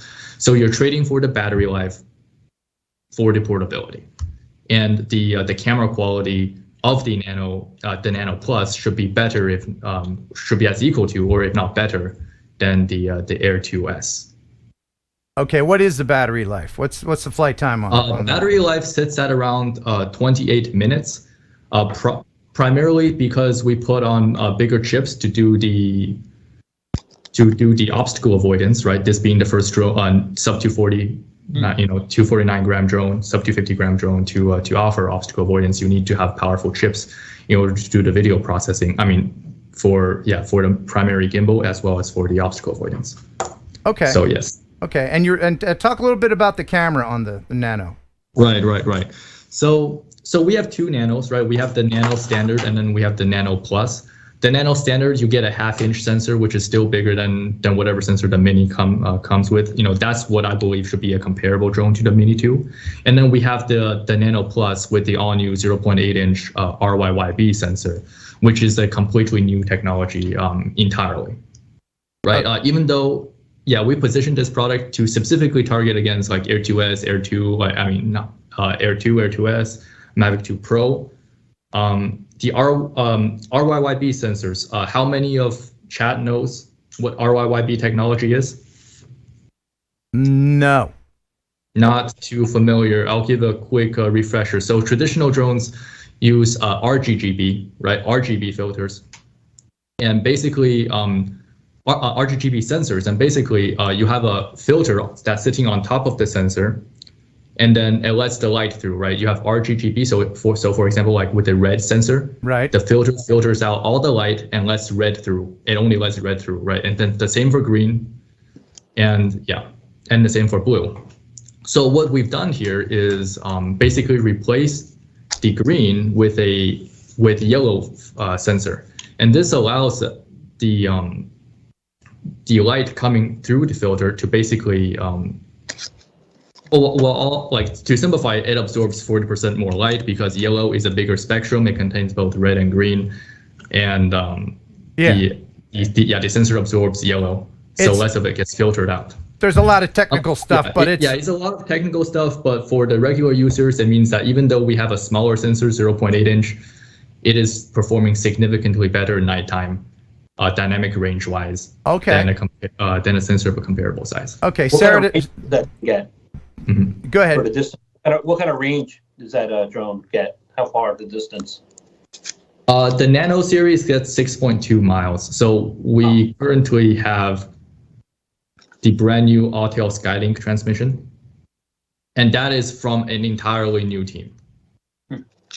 So for those of us that are familiar with Evo 2 video transmission, such as the Enterprise, right? The Evo 2 Enterprise, the Evo 2 Pros, with the V1 chips and the V2 chips, this is completely new. This is triple band. So you're looking at 5.2 gigahertz, 5.8, and then 2.4. Oh, wow. All right. Brad Alston, he asks, will it have raw capabilities? Raw capabilities on the Nano? Absolutely. Okay. I was first flying out it early today. You get RAW and RAW plus JPEG. I think 10-bit color is available too. Oh, wonderful. And somebody else asked about the Evo 3. Oh my gosh, Evo 3. Yeah. Is that a thing? It is. I would say, when people ask me, are products available? Like, is there going to be an Evo 3? Well, yes. Is there going to be an Evo 4? Yes. Is it coming? Yes. Right. But when is it coming? That's the hard part. The fact is we're continually developing the technology, and as we're releasing the Evo Lite and the Evo Nano, we have more stuff in the back end. The engineers are never slowing down. They're always making things better and overall. So Evo 3, maybe you'll see it in 2022. Okay. But it's really deep. Okay, we're still getting a lot of things ironed out. Okay. Now, as far as naming, we're definitely making it. As far as naming stuff, you're going to stick with you know, the Evo, Nano. You're not going to get fancy with like DJI does with just renaming stuff. Oh, DJI has so many, right? Inspires, Airs, Minis, Telos. Yeah. Right. I guess we just follow with a very simple naming philosophy. Mostly it's an agreement between the US team and the Europe team and the China team on a name that everybody can pronounce properly. Oh, yeah. Right. And can spell. I think that's the biggest challenge. We have a lot of great names. Yeah, in the end, it all gets rejected because some party don't like it. So we have What are some of the failed names? Can you mention some of the failed names that were rejected? Pretty much all the plane names because somebody wanted to name it after planes. Oh. We have Matrix, we had Vector, we had a bunch of crazy ones. Somehow Dragonfish stuck. Yeah, can I get one of those? I want send me. Can you send me one of those? Two of those. Send me two. One of I'll those. I'll race them. Yeah. Tell us a little bit about this. The Dragonfish. Okay. Oh, so cool. I'm looking at the website right now. Give me a second here. Yeah. Oh, sorry. I didn't mean to. No, it's all good. Okay. So the Dragonfish. So this thing was in development about 5 years ago, actually. We were working in, this thing is primarily developed in Germany, actually. Completely different team made it. It has its own flight control system, right? As one of the core technologies of AUTEL Robotics, took us 5 years to develop. It's a VTOL aircraft, electric vertical takeoff and landing aircraft. And for those who haven't seen it, it's got like a 6-foot wingspan. Yeah. And then the whole thing can be broken down without tools in about 2 minutes. Assembled or broken down in 2 minutes, and then it fits into the pack of any truck or SUV. Who are the potential? Who are the intended customers for the Dragon? Intended customers go for mostly security applications, but what you're seeing is mostly like a platform. So anything goes if you can find a way to use it, right? We've been seeing great success with search and rescue, border security. We have connected with some military for surveillance, uses in Asia Pacific region, because they're a great reconnaissance and surveillance aircraft. Think about coastal maritime security. Doing patrols, making sure that there's no illegal Chinese boats fishing off your shores. That whole issue. Right. And then just fishing boats. Anything goes. I mean, it can fly for 2 hours. It can fly at up to 60 miles an hour. So it can cover quite a lot of ground. Yeah, there's a lot of stuff you can do with that. I have to mention our buddy XJet, who's watching from New Zealand. Mm-hmm. He's requesting that you name a drone in the future Bob, and I think that's a great name. Bob. Just Bob. Yeah, I had to mention that. I don't think that would fly with the Chinese dudes. No, maybe it will. Maybe I'll sneak it into one of the app features. Okay, awesome. No promises. All right. No promise. Or just call a firmware update Bob 1.1 or something. Update Bob. Yeah, firmware update Bob. Are you working on any goggle technology? Like, I mean, are these?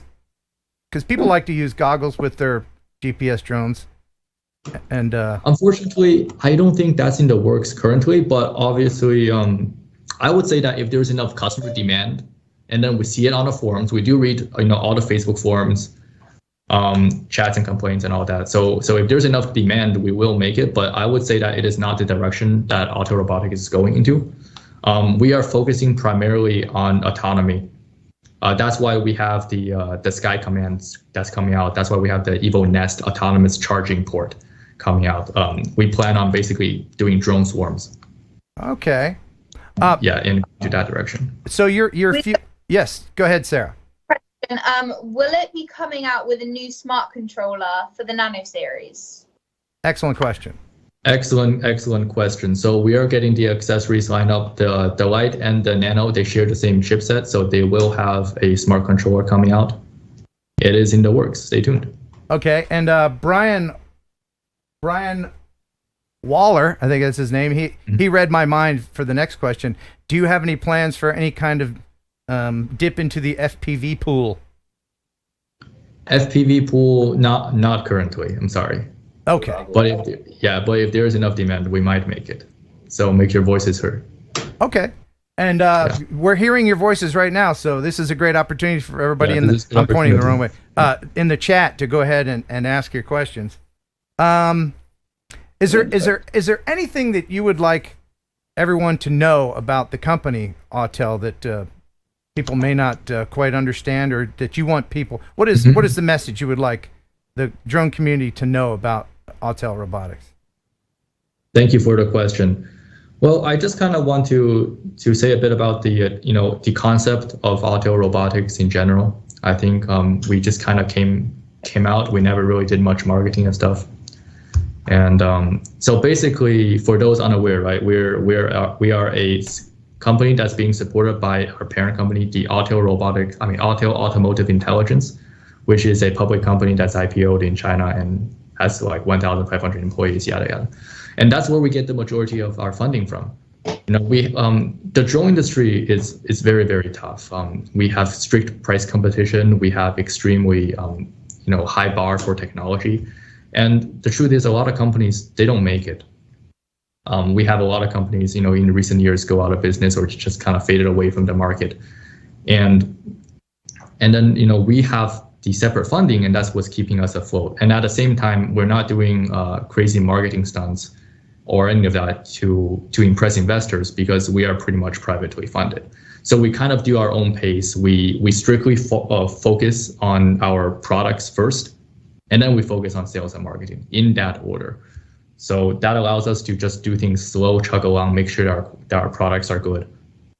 And I can tell you this, I've been very impressed with AUTEL, your products, and the company, because, well, here you are. I haven't talked to any DJI upper management, but so thank you very much for making time for thank you. Training. I mean, it's nice to chat with our user base. I want to listen to the feedback. Sometimes if you're so stuck with management and all the money and the tech, you sometimes kind of lose what you're trying to do. It's nice to be on the ground, right? And then report back to the engineers, hey, we need this feature, we need that feature, someone needs this to be done. Yeah. Sometimes we're just so busy. Yeah. Now, speaking of busy, I can tell you that I've dealt with DJI customer service. And oh my gosh. First of all, their hold music just makes me want to break something. It's very frustrating. Have you guys prioritized any more personnel, or because you know what, it says a lot about a company where you can speak to a real person or get some help right away, and not just been just put on hold forever. I know that's important to a lot of people, and luckily I haven't had to deal with customer service with AUTEL. So but if you have a problem, yeah. Absolutely. So we put some importance. We put quite a bit of importance, or rather, on customer service, or rather on just in general U.S. presence, right? Yeah. Our owner Frank believes if you want to sell in the U.S., you need a U.S. office to understand U.S. culture, to hire U.S. employees, and to give feedback that represents U.S. citizens. And so, one of the reasons we have live support is we can also understand and hear user stories and user problems live. But absolutely, live customer service will continue to be a focus from the Seattle office. Absolutely. Okay. And there's been a bit of confusion for some people. They think AUTEL is an American company. You're not an American company, but you do have offices based here in the United States. Absolutely. So, we are owned by the AUTEL Shenzhen, over in China, but we do have significant presence in the U.S. We also have a multitude of offices, R&D research centers around the world. As I've said, we have a great R&D research center in Munich, Germany. We have a great office over in Bay Area. So those are our, flight control team as well as our autonomy team. Because what we've learned in the development process is there's no one country that really holds the key to all of the drone technologies. It is a conglomeration of many things that is high tech, right? We have the flight control, the very item that keeps the drone stable, right? We have the gimbal technology that keeps the camera, stabilized without the Jello effect, right? And keep the horizon level, right? That's self-developed. We have the the whole autonomy suite that we're building. So autonomy, so in terms of drone swarms, automatically avoiding obstacles when it's returning to home, or just doing like something like dynamic track, right? Mission, path planning. Then we have the camera technology. We have an entire team back in headquarters that is focused on tuning the color science that you see on all of the AUTEL drones, right? We import raw sensors from Sony, right? We get raw lenses from Germany, and then we tune everything by ourselves. And then the final core technology I would like to go through is the transmission technology that we've been developing for years now. Now we have a name, Skylink, and that's completely developed independently as well. So when you have all of these 5 technologies, and they speak to each other, only then will you have a good drone solid platform. Yeah. And sometimes it takes more than one country to make that. That is true. Yeah. Now, I think you alluded to this in something you just said, but it's a question from Novice Quads. Will the Light and Nano get the Waypoint missions feature? This is something that's important for a lot of people that are going to be using their drones professionally. So currently, the Nano and the Light are meant to be mostly consumer and photography centric. So that's we have this new Sky app, of course, that does not support mission planning. And currently, we have no plans to put mission planning, although it is possible. But right now, the positioning of these two products are completely for consumer. Okay. You may have to stick with the Evo 2 or wait for the Evo 3, or potentially a future heavy lift. When's the Evo 3 coming out? When's that coming out there, Maxwell? I don't know. I'm asking the engineers every day. I won't tell anybody. But I wish it's out too, because we have some amazing autonomy breakthroughs on that aircraft. It's going to fly like a champ. Yeah. How about the remote ID? Somebody's asking in the chat here. I didn't get what username it was, but the remote ID feature? Yeah. Remote ID feature, the engineers have assured me that they have it future-proofed. I'm not sure what that means. Okay, so it's something that is some hardware that's already aboard that can be turned on by firmware, maybe, or? Yes. They are aware of the remote ID issue. Okay. And Lon Dennard asks, if they come up with an Evo 3, will the camera fit on the Evo 2 since they push the replaceable camera thing so hard? We are too early in the development phase to answer this directly, I would say. Okay. I wouldn't give a clear answer to this at the current moment. All right.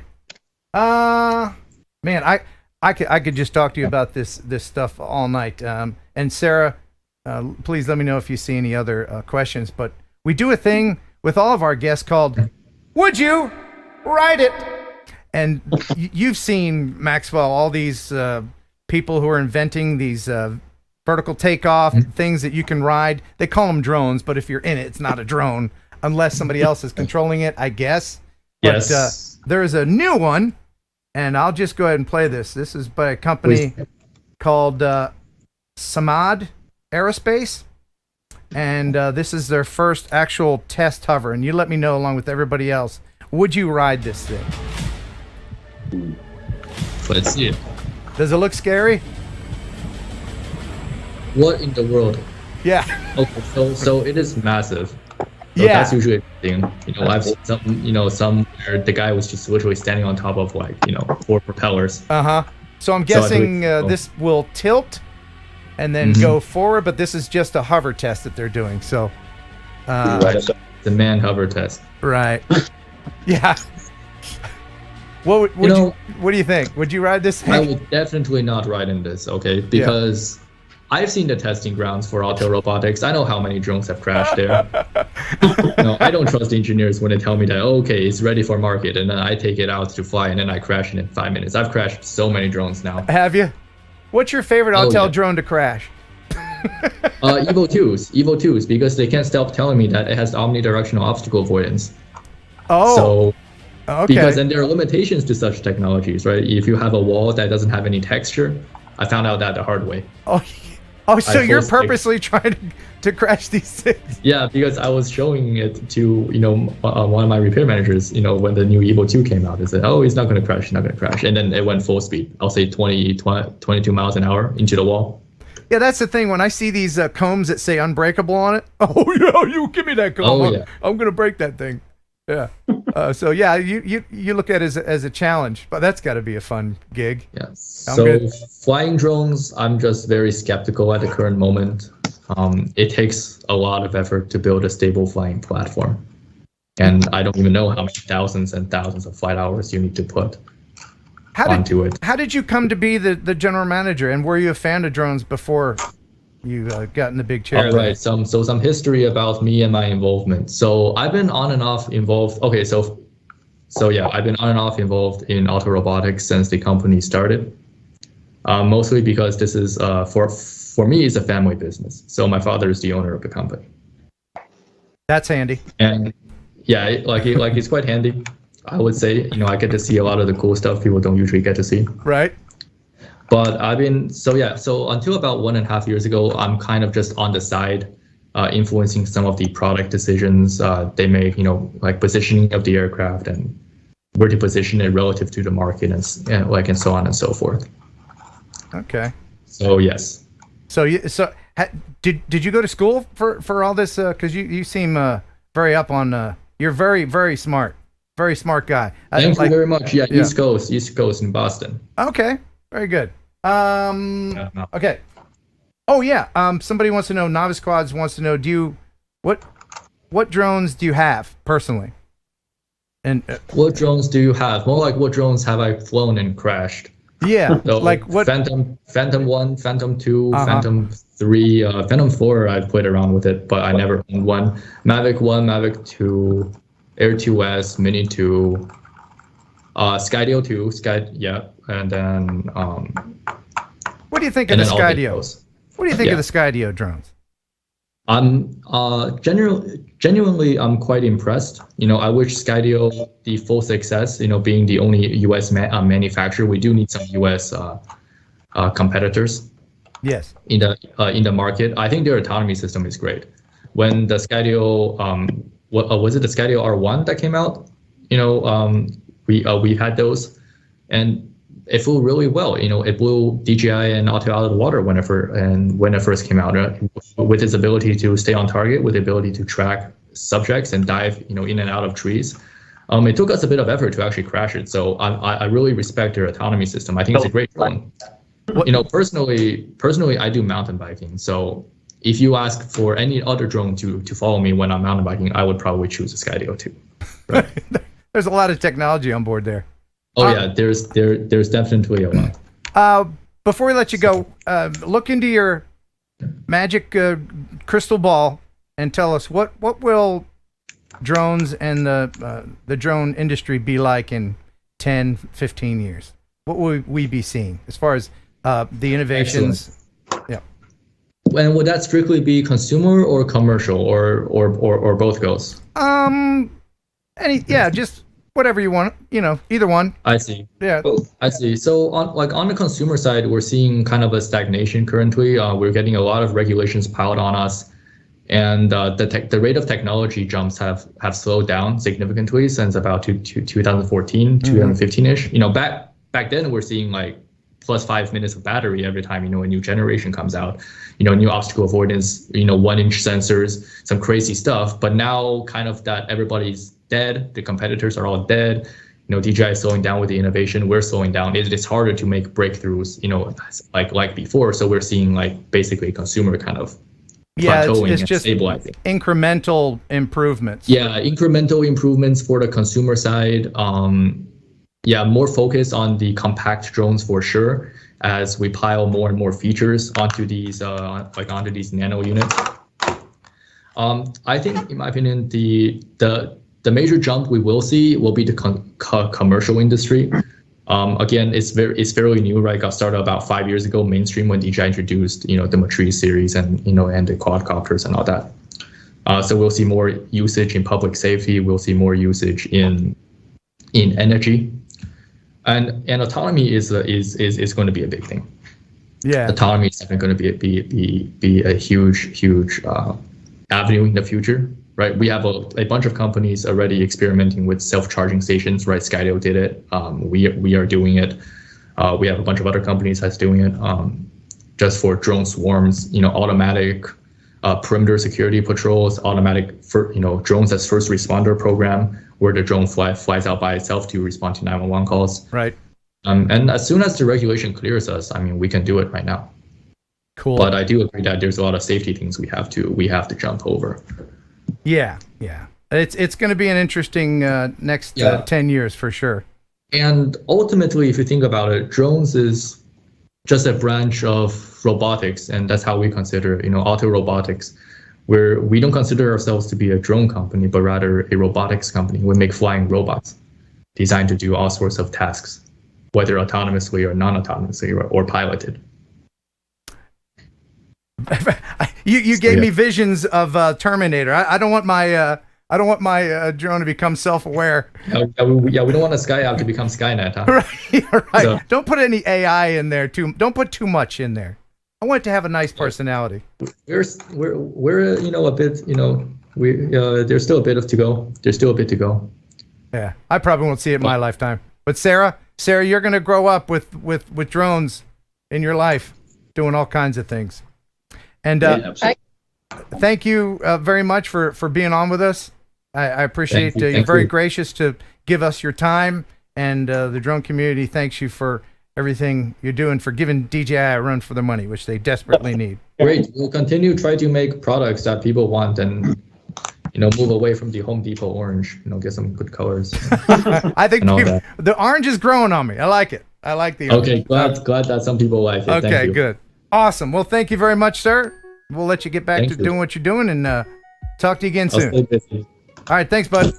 Thank you. All right, see ya. Sarah, what'd you think of him? He was nice, wasn't he? Yeah, I like the orange. You like the orange? Yeah, it was bright. Excellent.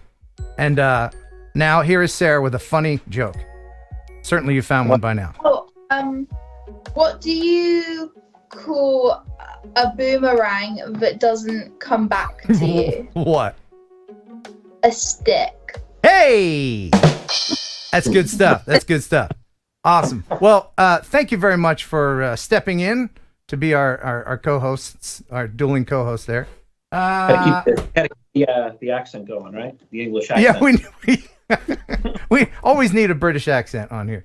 All right. So if there's any more questions that anybody has for Maxwell, just put them in the chat, and I will forward them to him because he's really good about answering this stuff. So let's get into. Did I miss anything? You know what I need? I need some RAS. Let's go ahead and step into the RAS chamber just for a minute. This is just special RAS just for me. We're in the RAS chamber. Goodness, here we are. We're just relaxing. It's been a stressful, weird, odd show, informational and fun, and we thank everybody for joining us. My goodness. Sarah, you know that there's only one rule here in the RAS chamber. And what is that rule? You don't know the rule? The one rule in the RAS chamber. You can do anything you want except this one thing. What is it? You can't do any toots. No tooting in the RAS. All right. So sit back and enjoy.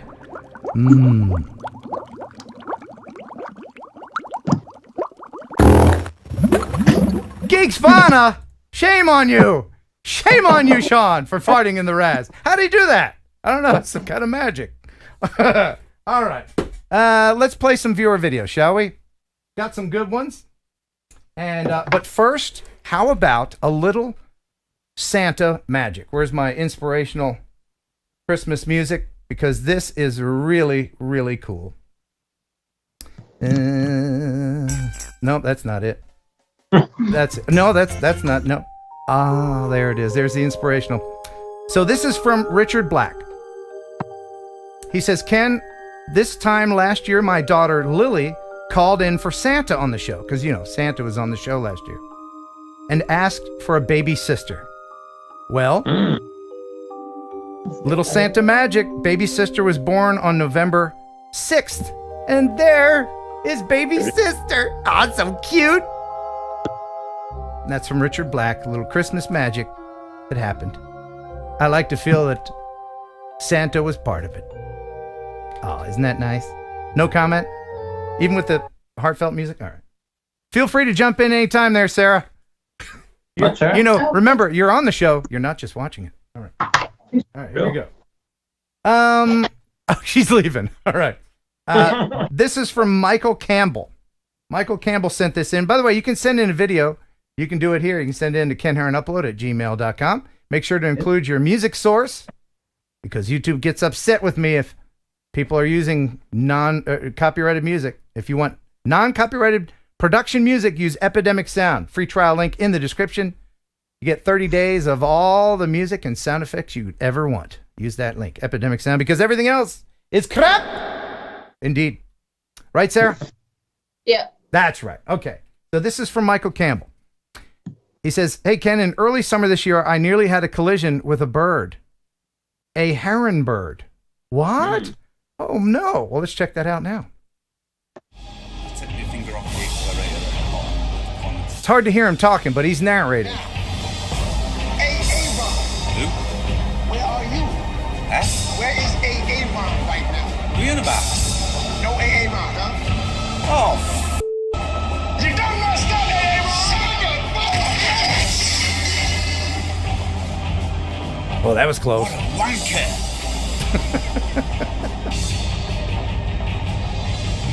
No AA-Ron, huh?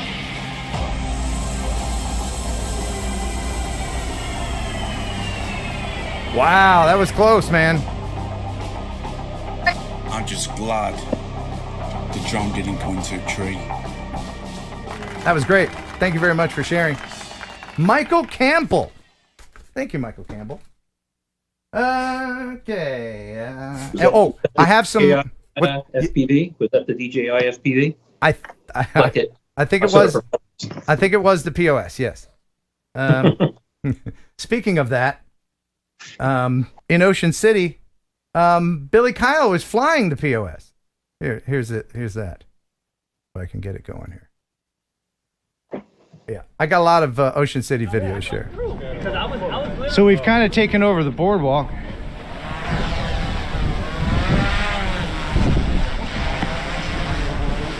And that's fun. Billy, what you flying? POS. Yeah, he is. I even got him calling it the POS. Should we go through a little bit more of Ocean City video? Why not? Since I met you guys there. Yeah, let's do it. What a fun day. It was really warm. This is something that started being a tradition about 3 years ago, maybe. We did the first one. And so we meet up. I go home to the north for Christmas. And then so the day after, I meet everybody up on the boardwalk. Day after Christmas. Yeah, that was our third time. Oh, yeah. Okay. So it's been 3 years then. Yeah. Oh, that's wonderful. Now let's go ahead and here's me meeting everybody for the first time and flying FPV under the boardwalk, which is so fun. Up on the boardwalk is about 56, 57 degrees. Quite the contrast from last year. I'm here with Tim from Skyside Productions. We're about to turn the corner and see how many people are here today. Flute Lady's back. I wonder if she takes requests.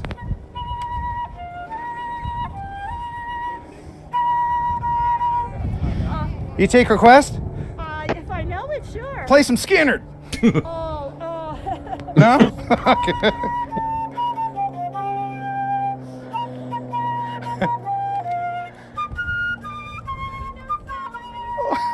Yeah. Excellent.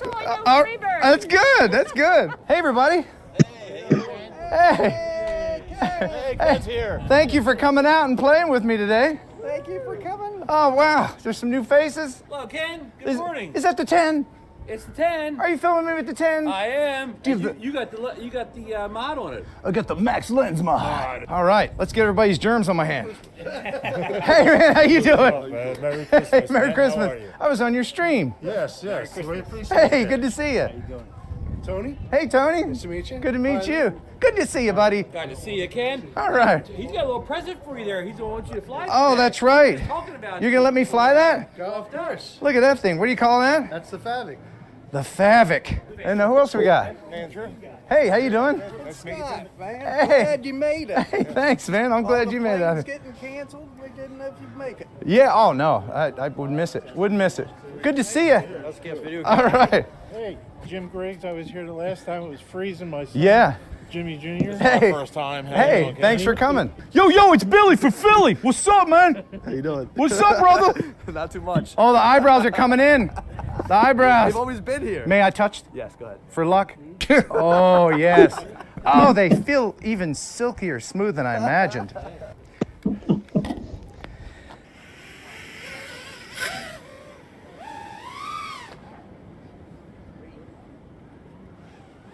I've been wanting to fly into the boardwalk. Oh my God, on the boardwalk. If I go back like this, I'm leaving. Okay. Good. This was so awesome. There's the footage I wanted to see. Oh, that's awesome.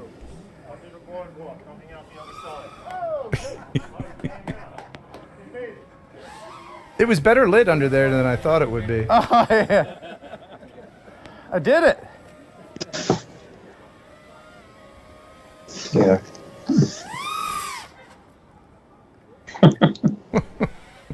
What a fun day with everybody. I'm pissing off a dog somewhere.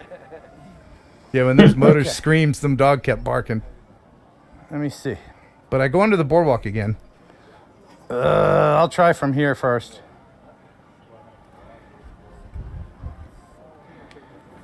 This is wild. Oh, man. Oh, my God. Oh, my God. Oh, there's just so much sand being blown up.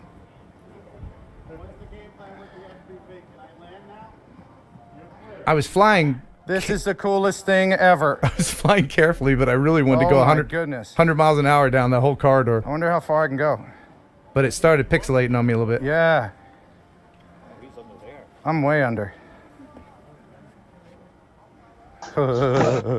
That's so awesome. All right, I got to come out.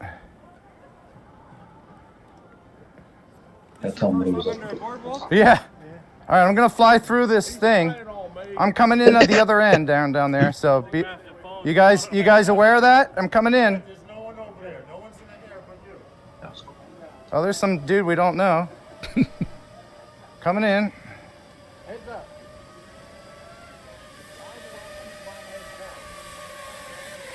Yeah, that was fun. I want to do it again. Ah, that was so fun.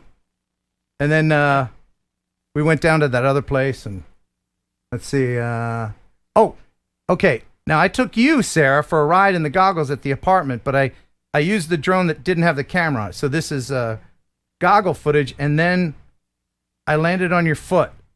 Remember that? All right, so I'll share that.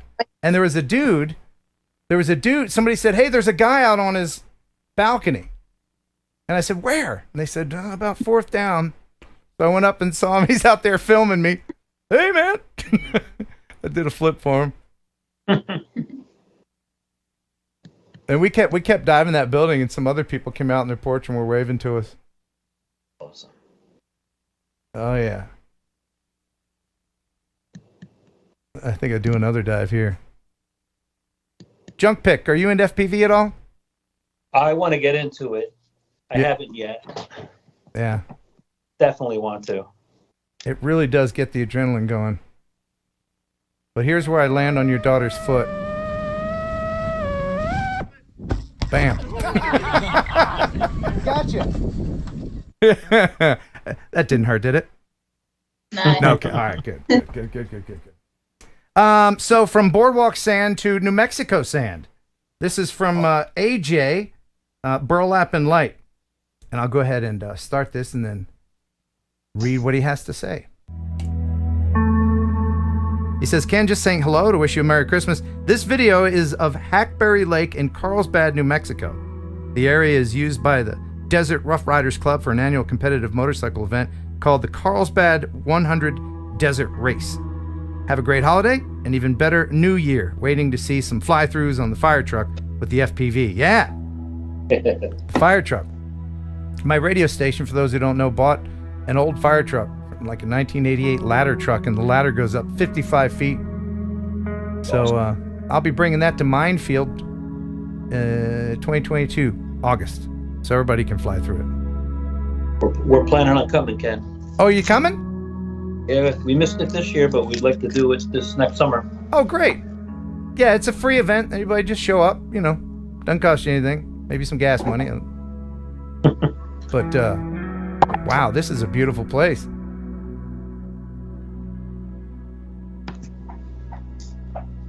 Yeah, we're always up for a road trip.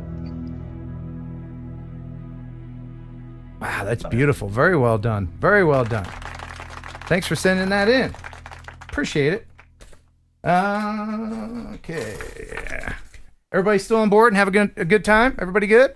We're good? We're good?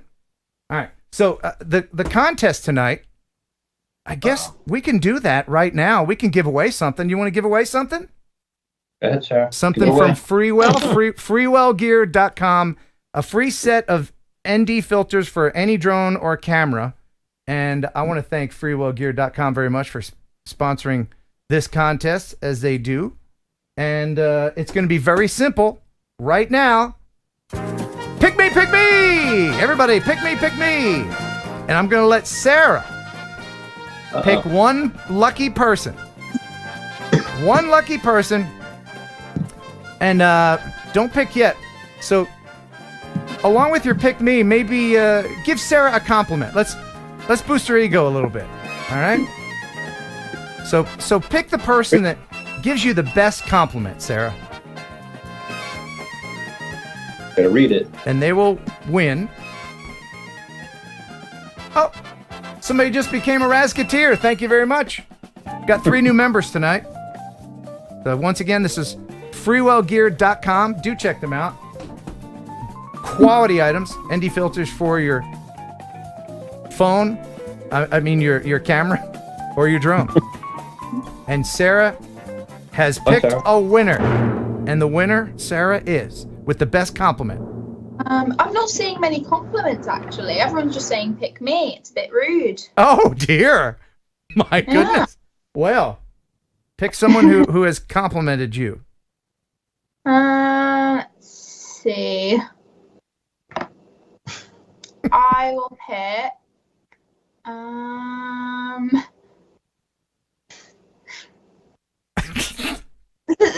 Take your It's time. moving so fast. Moving, I can't see it. Take your time. Why is it moving?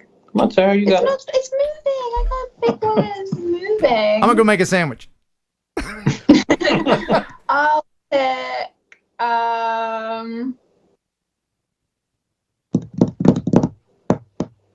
Wow. Come on, Sarah. Like. I'm gonna pick Novice Quads. All right. Novice Quads. And what was their compliment?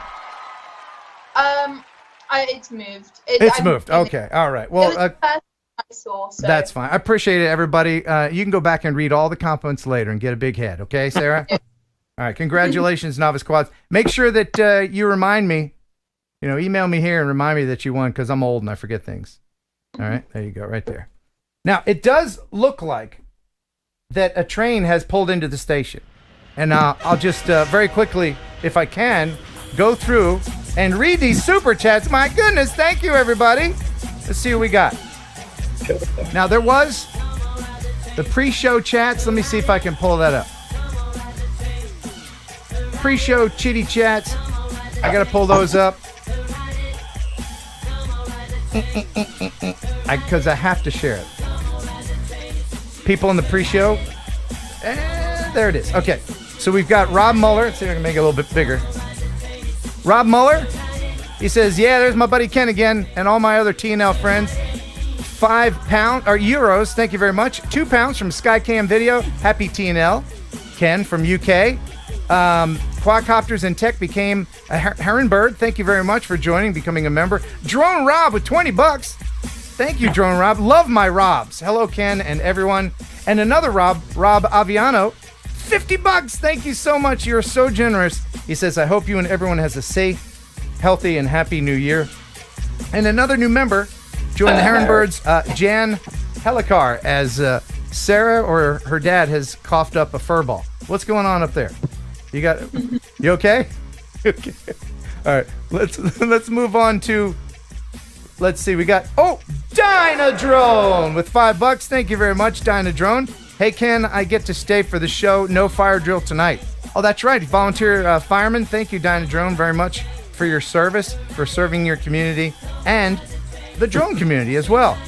L Smeghead with £5. Super chat if you can see Billy Kyle's Mavic 3. V-Loss joke. Gotta love it. Go ahead, El Smeghead, sir. Thank you, El Smeghead. El Smeghead, hello. Yes. Jersey. Yes. Yeah. Did you see what I did to their money? That was a Guernsey bill that I defaced. That's a Jersey one. It's a Jersey. A Jersey one. Right. Arco Drone Solutions with $5. He says, I really do have a flat stomach. It's just that the L is silent. That's funny, man. Kip's camera, $20. Thank you so much for that, Kip. Happy New Year, all. Has anyone checked out Skylink FPV's disc golf chase videos? They are awesome. Speaking of FPV, I've got a great video from Matt in Atlanta, Walkie-Talkie, where he flies downtown. Legally, I might add, so we'll check that out. Media Mike, thank you so much for the $20. Good evening, Ken and Sean. Sean, if you're watching, hello for Media Mike. And Boreal Jeff with a Canadian $5. Enjoy your weekly show. Thank you so much, Boreal. Leonard Oglesby, thank you, Leonard. $20 for removing Billy from under the bus. Yes, of course. I don't want to upset Billy. He's my friend. We can't have that. Don't want to upset anybody. Droning is all about. Flight, though. That was a fun flight, though, the other day. Yeah, it was fun, man. The nail biter. It was great to be out there with everybody. Chris Hearn, 3D old dude with a 5-pounder. Thank you very much. And Big Water UAV Solutions, $10. Here is to remote ID going down in flames. Yes, I agree with that. I agree with that as well. Mike Roche Media up there in Syracuse. Thank you, Mike. $20 from him. Ken, you can go ahead and send the $182,000 fine directly to me in Syracuse. Thanks. Happy New Year. And FBI Videography, $50 super sticker. Sarah, do you like stickers? Yeah. Who doesn't? You do? Okay. I like stickers as well. You want to sing the I Like Stickers song? I think I do. Nah. No, okay. Neither one of you. Very good. But thank you, FBI Videography. Thank you so. Oh, there are more cars on this train. Raven 187. Thank you very, very much for the $2. We love you, Ken, and I love you as well. Rob Muller, €2. Hi, Sarah. You rock. Thanks for saving out the show. Sarah to the rescue. Thank you, Sarah. So I'll send those €2 directly to you, Sarah. How about that? I mean, you already. I did. I gave you a $2 bill. She still has it. That's awesome. Old Farts with Drones, $10. Sarah is a great co-host. Ken, thanks for joining Old Farts this week. You bet. Us old farts got to stick together. One day, Sarah, you'll be an old fart if you're lucky. And let's see. Oh, my goodness. So many more coming in here. Ken Torbeck, $5. Pick me cutie. Oh, man. He super chatted that compliment. Thank you. New member to the Razketeers, Rodney Bell. Thank you, Rodney, for joining. And Drone Rob, $5. Ride the train into 2022. Yes, I'm looking forward to putting 2021 behind us. Ron Roulette, very simply, $5 to support the show. Thank you very much, Ron. And Mr. FPV gave us $10. I'm with you, Ken. VLOS is a dumb rule. It really is. There's no reason for it. Philip Koshat, $5. Wishing a safe and happy New Year. Let's make a good one. But that said, as a rule, it must be followed. Until they change it, which they will. Eric Swanson, $10. Missed last week. Glad to be back. Happy New Year. Happy New Year to you as well, Eric. And Error Snapshots LLC with the $4.99. Didn't know Sarah's dad was Russ from 51 Drones. You kind of do look like Russ. You only take off your hat, and see, there is hair under there, unlike Russ. Genesee, thank you, Genesee, watching up there in New York. 1999, just saying thank you for a wonderful, fun year with TNL and looking forward to 2022. As am I. Joseph Crane, $5. Two celebs in a feud, all of us in a mood. Looking forward to seeing more of Ken and Sean in the future. Thanks for filling in, Sarah. Awesome. Thank you, Joseph Crane, as he is the caboose of this super chat train. Thank you, everyone, for your support. Now, let me get back up into the videos. And there was another one that I just mentioned Walkie-Talkie. And I'm going to play this entire video because it is so compelling. And he's such a good kid. I think he's 18. And he is a savant at FPV. And what they did, there's a spot in Atlanta that has a lot of crosswalks. And it's on a street. And you can hear the visual observer calling out. They're doing it very safely. And I want you to enjoy this because it is just pure talent.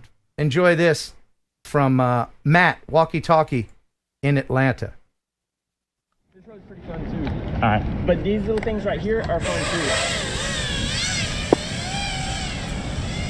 Clear, clear, clear. Nobody walking either. You could just hear the motors screaming and echoing in that little corridor. Oh, he's walking. What do you think, Junk Pick? Oh, that's awesome. I still gotta get this. Yeah, I mean, I have to see what Steele was saying. You look at the whole world so much differently when you're able to fly like this. I played around with a newbie drone a couple years ago that my son has. Yeah. It's real entry level, and it was cool, but I just haven't had the time yet to be able to do this. Yeah, well, this isn't the place to learn. This is the place to go. No. You know. Well, the good thing is I'm good with the soldering iron. I can fix things, so that's definitely a plus. Oh, that's hobby. A big part of FPV. If you enjoy fixing things, you'll be fixing things quite a bit, especially when you're learning. But wow, just watching this is a joy. And it's great to see his controller as well. Status on road? Good, good, good. I tried doing this over in the Channel Islands. It's just too windy to fly FPV over there. Yeah. Dude, every single time we're flying, we just have empty roads. There's not one car or person out there so far. Where'd you just go? I went for the gap by one of the skinny area. It just disappeared. So this is a perfectly legal flight. Car coming up. Ted Tunnel? Nope, the other road. The one I'm on? Yep, the one you're on. But they haven't got to the red light. Why can't you watch this, Mudball? Mudball says, I can't watch. It's even better in the goggles. Oh, yeah. There that I was telling you, it's turning, so it's not even coming up through here. Got it. And you get my son a ride on that too the other day, Harry. Yeah? Yeah. You bet. He's missing out on the fun tonight. He's downstairs sleeping. Is he? Yeah, he wasn't feeling too good. Oh, I'm sorry to hear that. By the way, there's a link to Walkie-Talkie's channel in the description. Please, if you like this kind of stuff, please subscribe to him. He's just so talented. I think he's got under 300 subscribers, and wouldn't it be a nice surprise for him to notice that he got a few more subs from us? And to have the street open for that long before a car comes along. Wow. Yeah. Oh yeah, it's a one-way. Both of these streets are one way. Oh, there's a car right there. It's at the red light.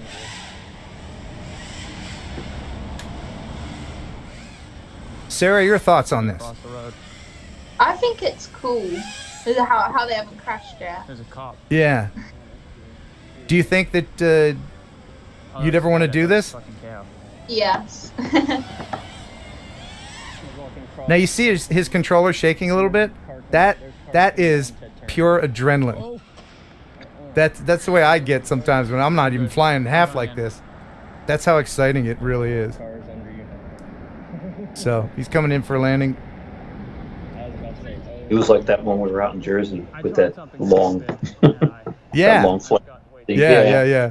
Sweaty palm time. We brought it back with 0% too for one time. Yeah. All right, let's get back into the viewer videos, and the viewer video of the week, coming up in just a little bit, is absolutely stunningly beautiful. But first, let's head to Miami, huh? I think this is from someone who hasn't sent in a video before. This is from Brian Bailey, and he simply says, Ken, here's Miami. Well, here it is. Here's the video.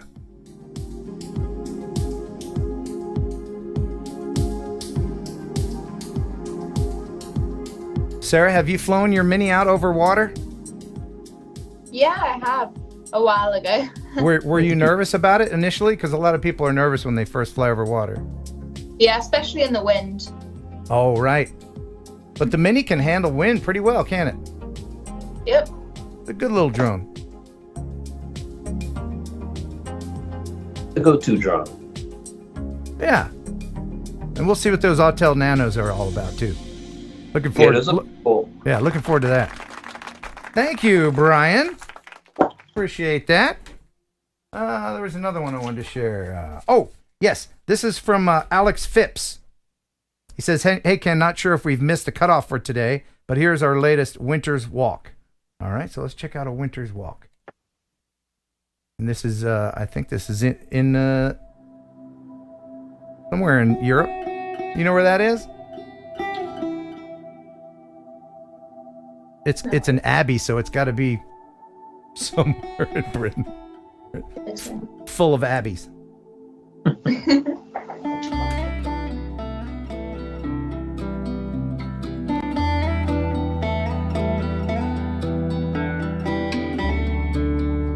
Eric Swanson says, my wife flies the Mini too. That's great. We need more wives and girlfriends to fly these things, don't we? Yeah, definitely. And daughters. Yep. Absolutely. Yep. So that's an abbey. Look at that. That's awesome. It's a fixer-upper. A few coats of paint, you can flip that house.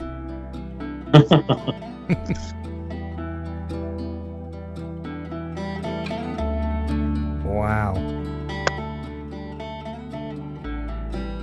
Oh, it's so tempting to send FPV through that, but I wouldn't dare. It looks pretty fragile. Oh, but I'd want to. You gotta jump the wall. Yeah. Oh, man. That was absolutely stunningly beautiful. Thank you very much for sending that in. Appreciate it. Alex Phipps, a.k.a. Travels with Rosie, I think. Now,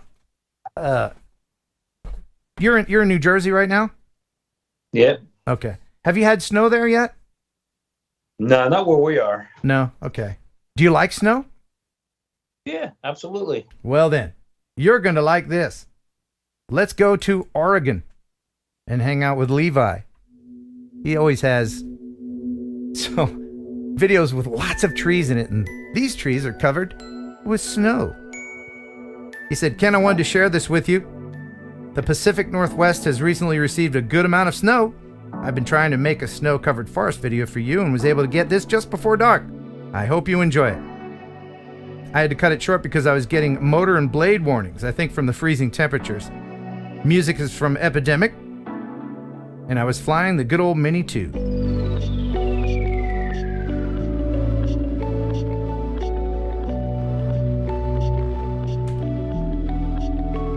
Wow.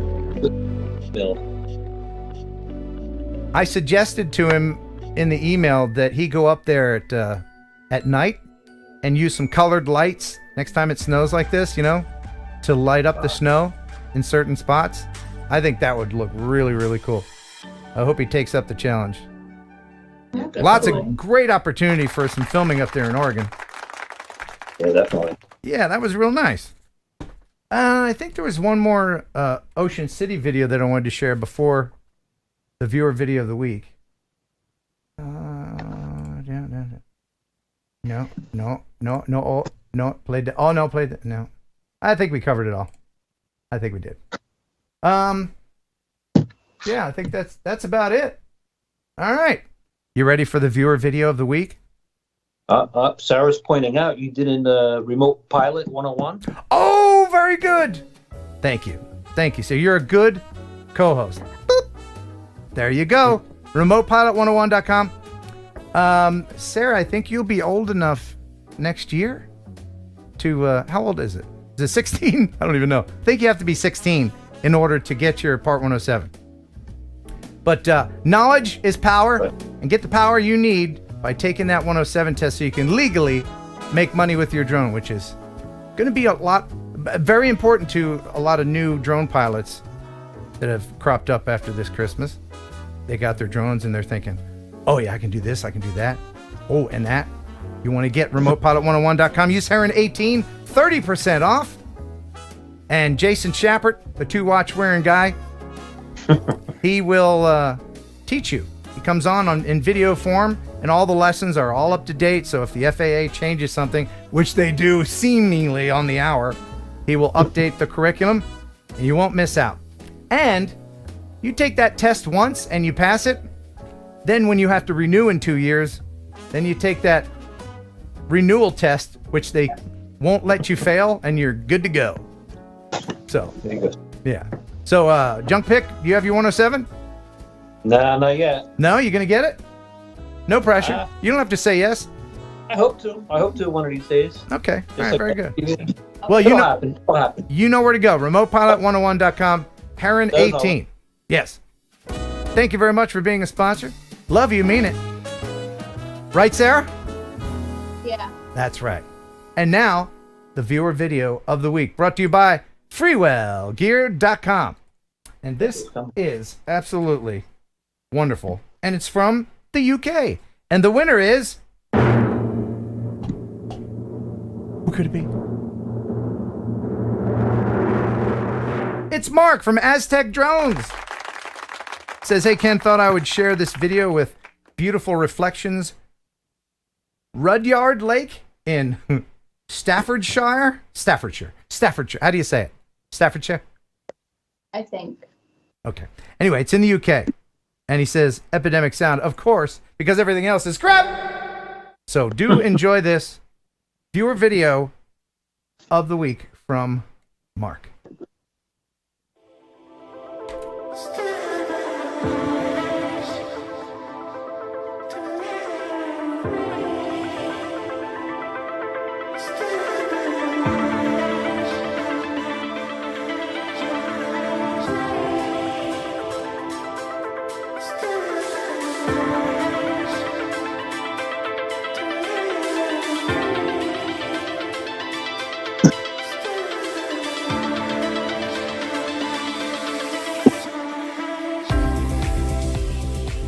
Isn't that beautiful? I might have been tempted to throw a big old rock in there just for the ripples.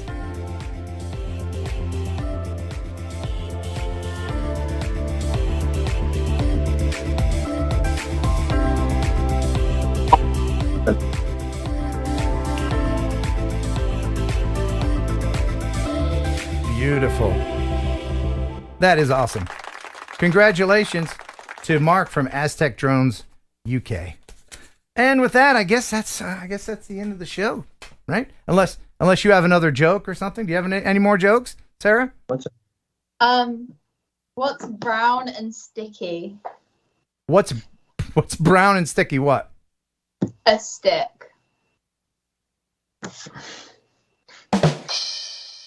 You're not wrong. You're not wrong. That is awesome. Yeah, I got nothing else.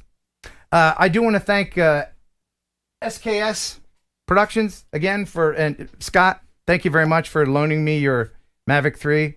I'm going to try not to crash it this weekend. Appreciate it. So look for video from that. And thank you everybody for supporting the channel. Really, really appreciate it. And I guess Happy New Year to you. And I guess that's it.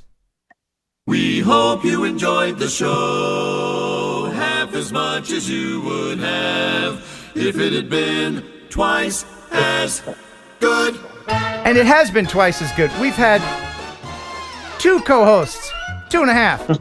You being the half, sir. No. Absolutely. Thank you very much, Sean from Geeks Vana, for co-hosting the first half of the show. I sincerely apologize if I offended you in any way, and I hope that you and I can remain friends somehow. I don't know. Unless you had a power outage or so. I don't know what happened. But anyway, thanks for stepping in, Sarah. And Dad, all the way from New Jersey. Thanks, everybody, for supporting the show. Big, huge thanks to Maxwell Lee, General Manager of AUTEL Robotics. And until next time, thanks for watching. Thanks for subscribing. Bye. That's it.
enjoy pigeon jerky, pigeon jerky, the killer egg processed meat. Say I enjoy pigeon jerky, and you'll give your family a treat. It's balanced nutrition to help them grow, and it's full of fiber to make them grow. You enjoy pigeon jerky, a killer egg processed meat. Yeah. That was so funny. You'll enjoy Thursday Night Live with Ken Heron and Kelly, Jeff and Ashley too. There'll be fun and quizzes and Kelly's misses. The bird is the word in the news. It's the #1 live stream, it's got pizzazz. There's only one rule, don't fart in the rats. If you think it's funny, super chat some money, 'cause TNL is here for you. Yeah!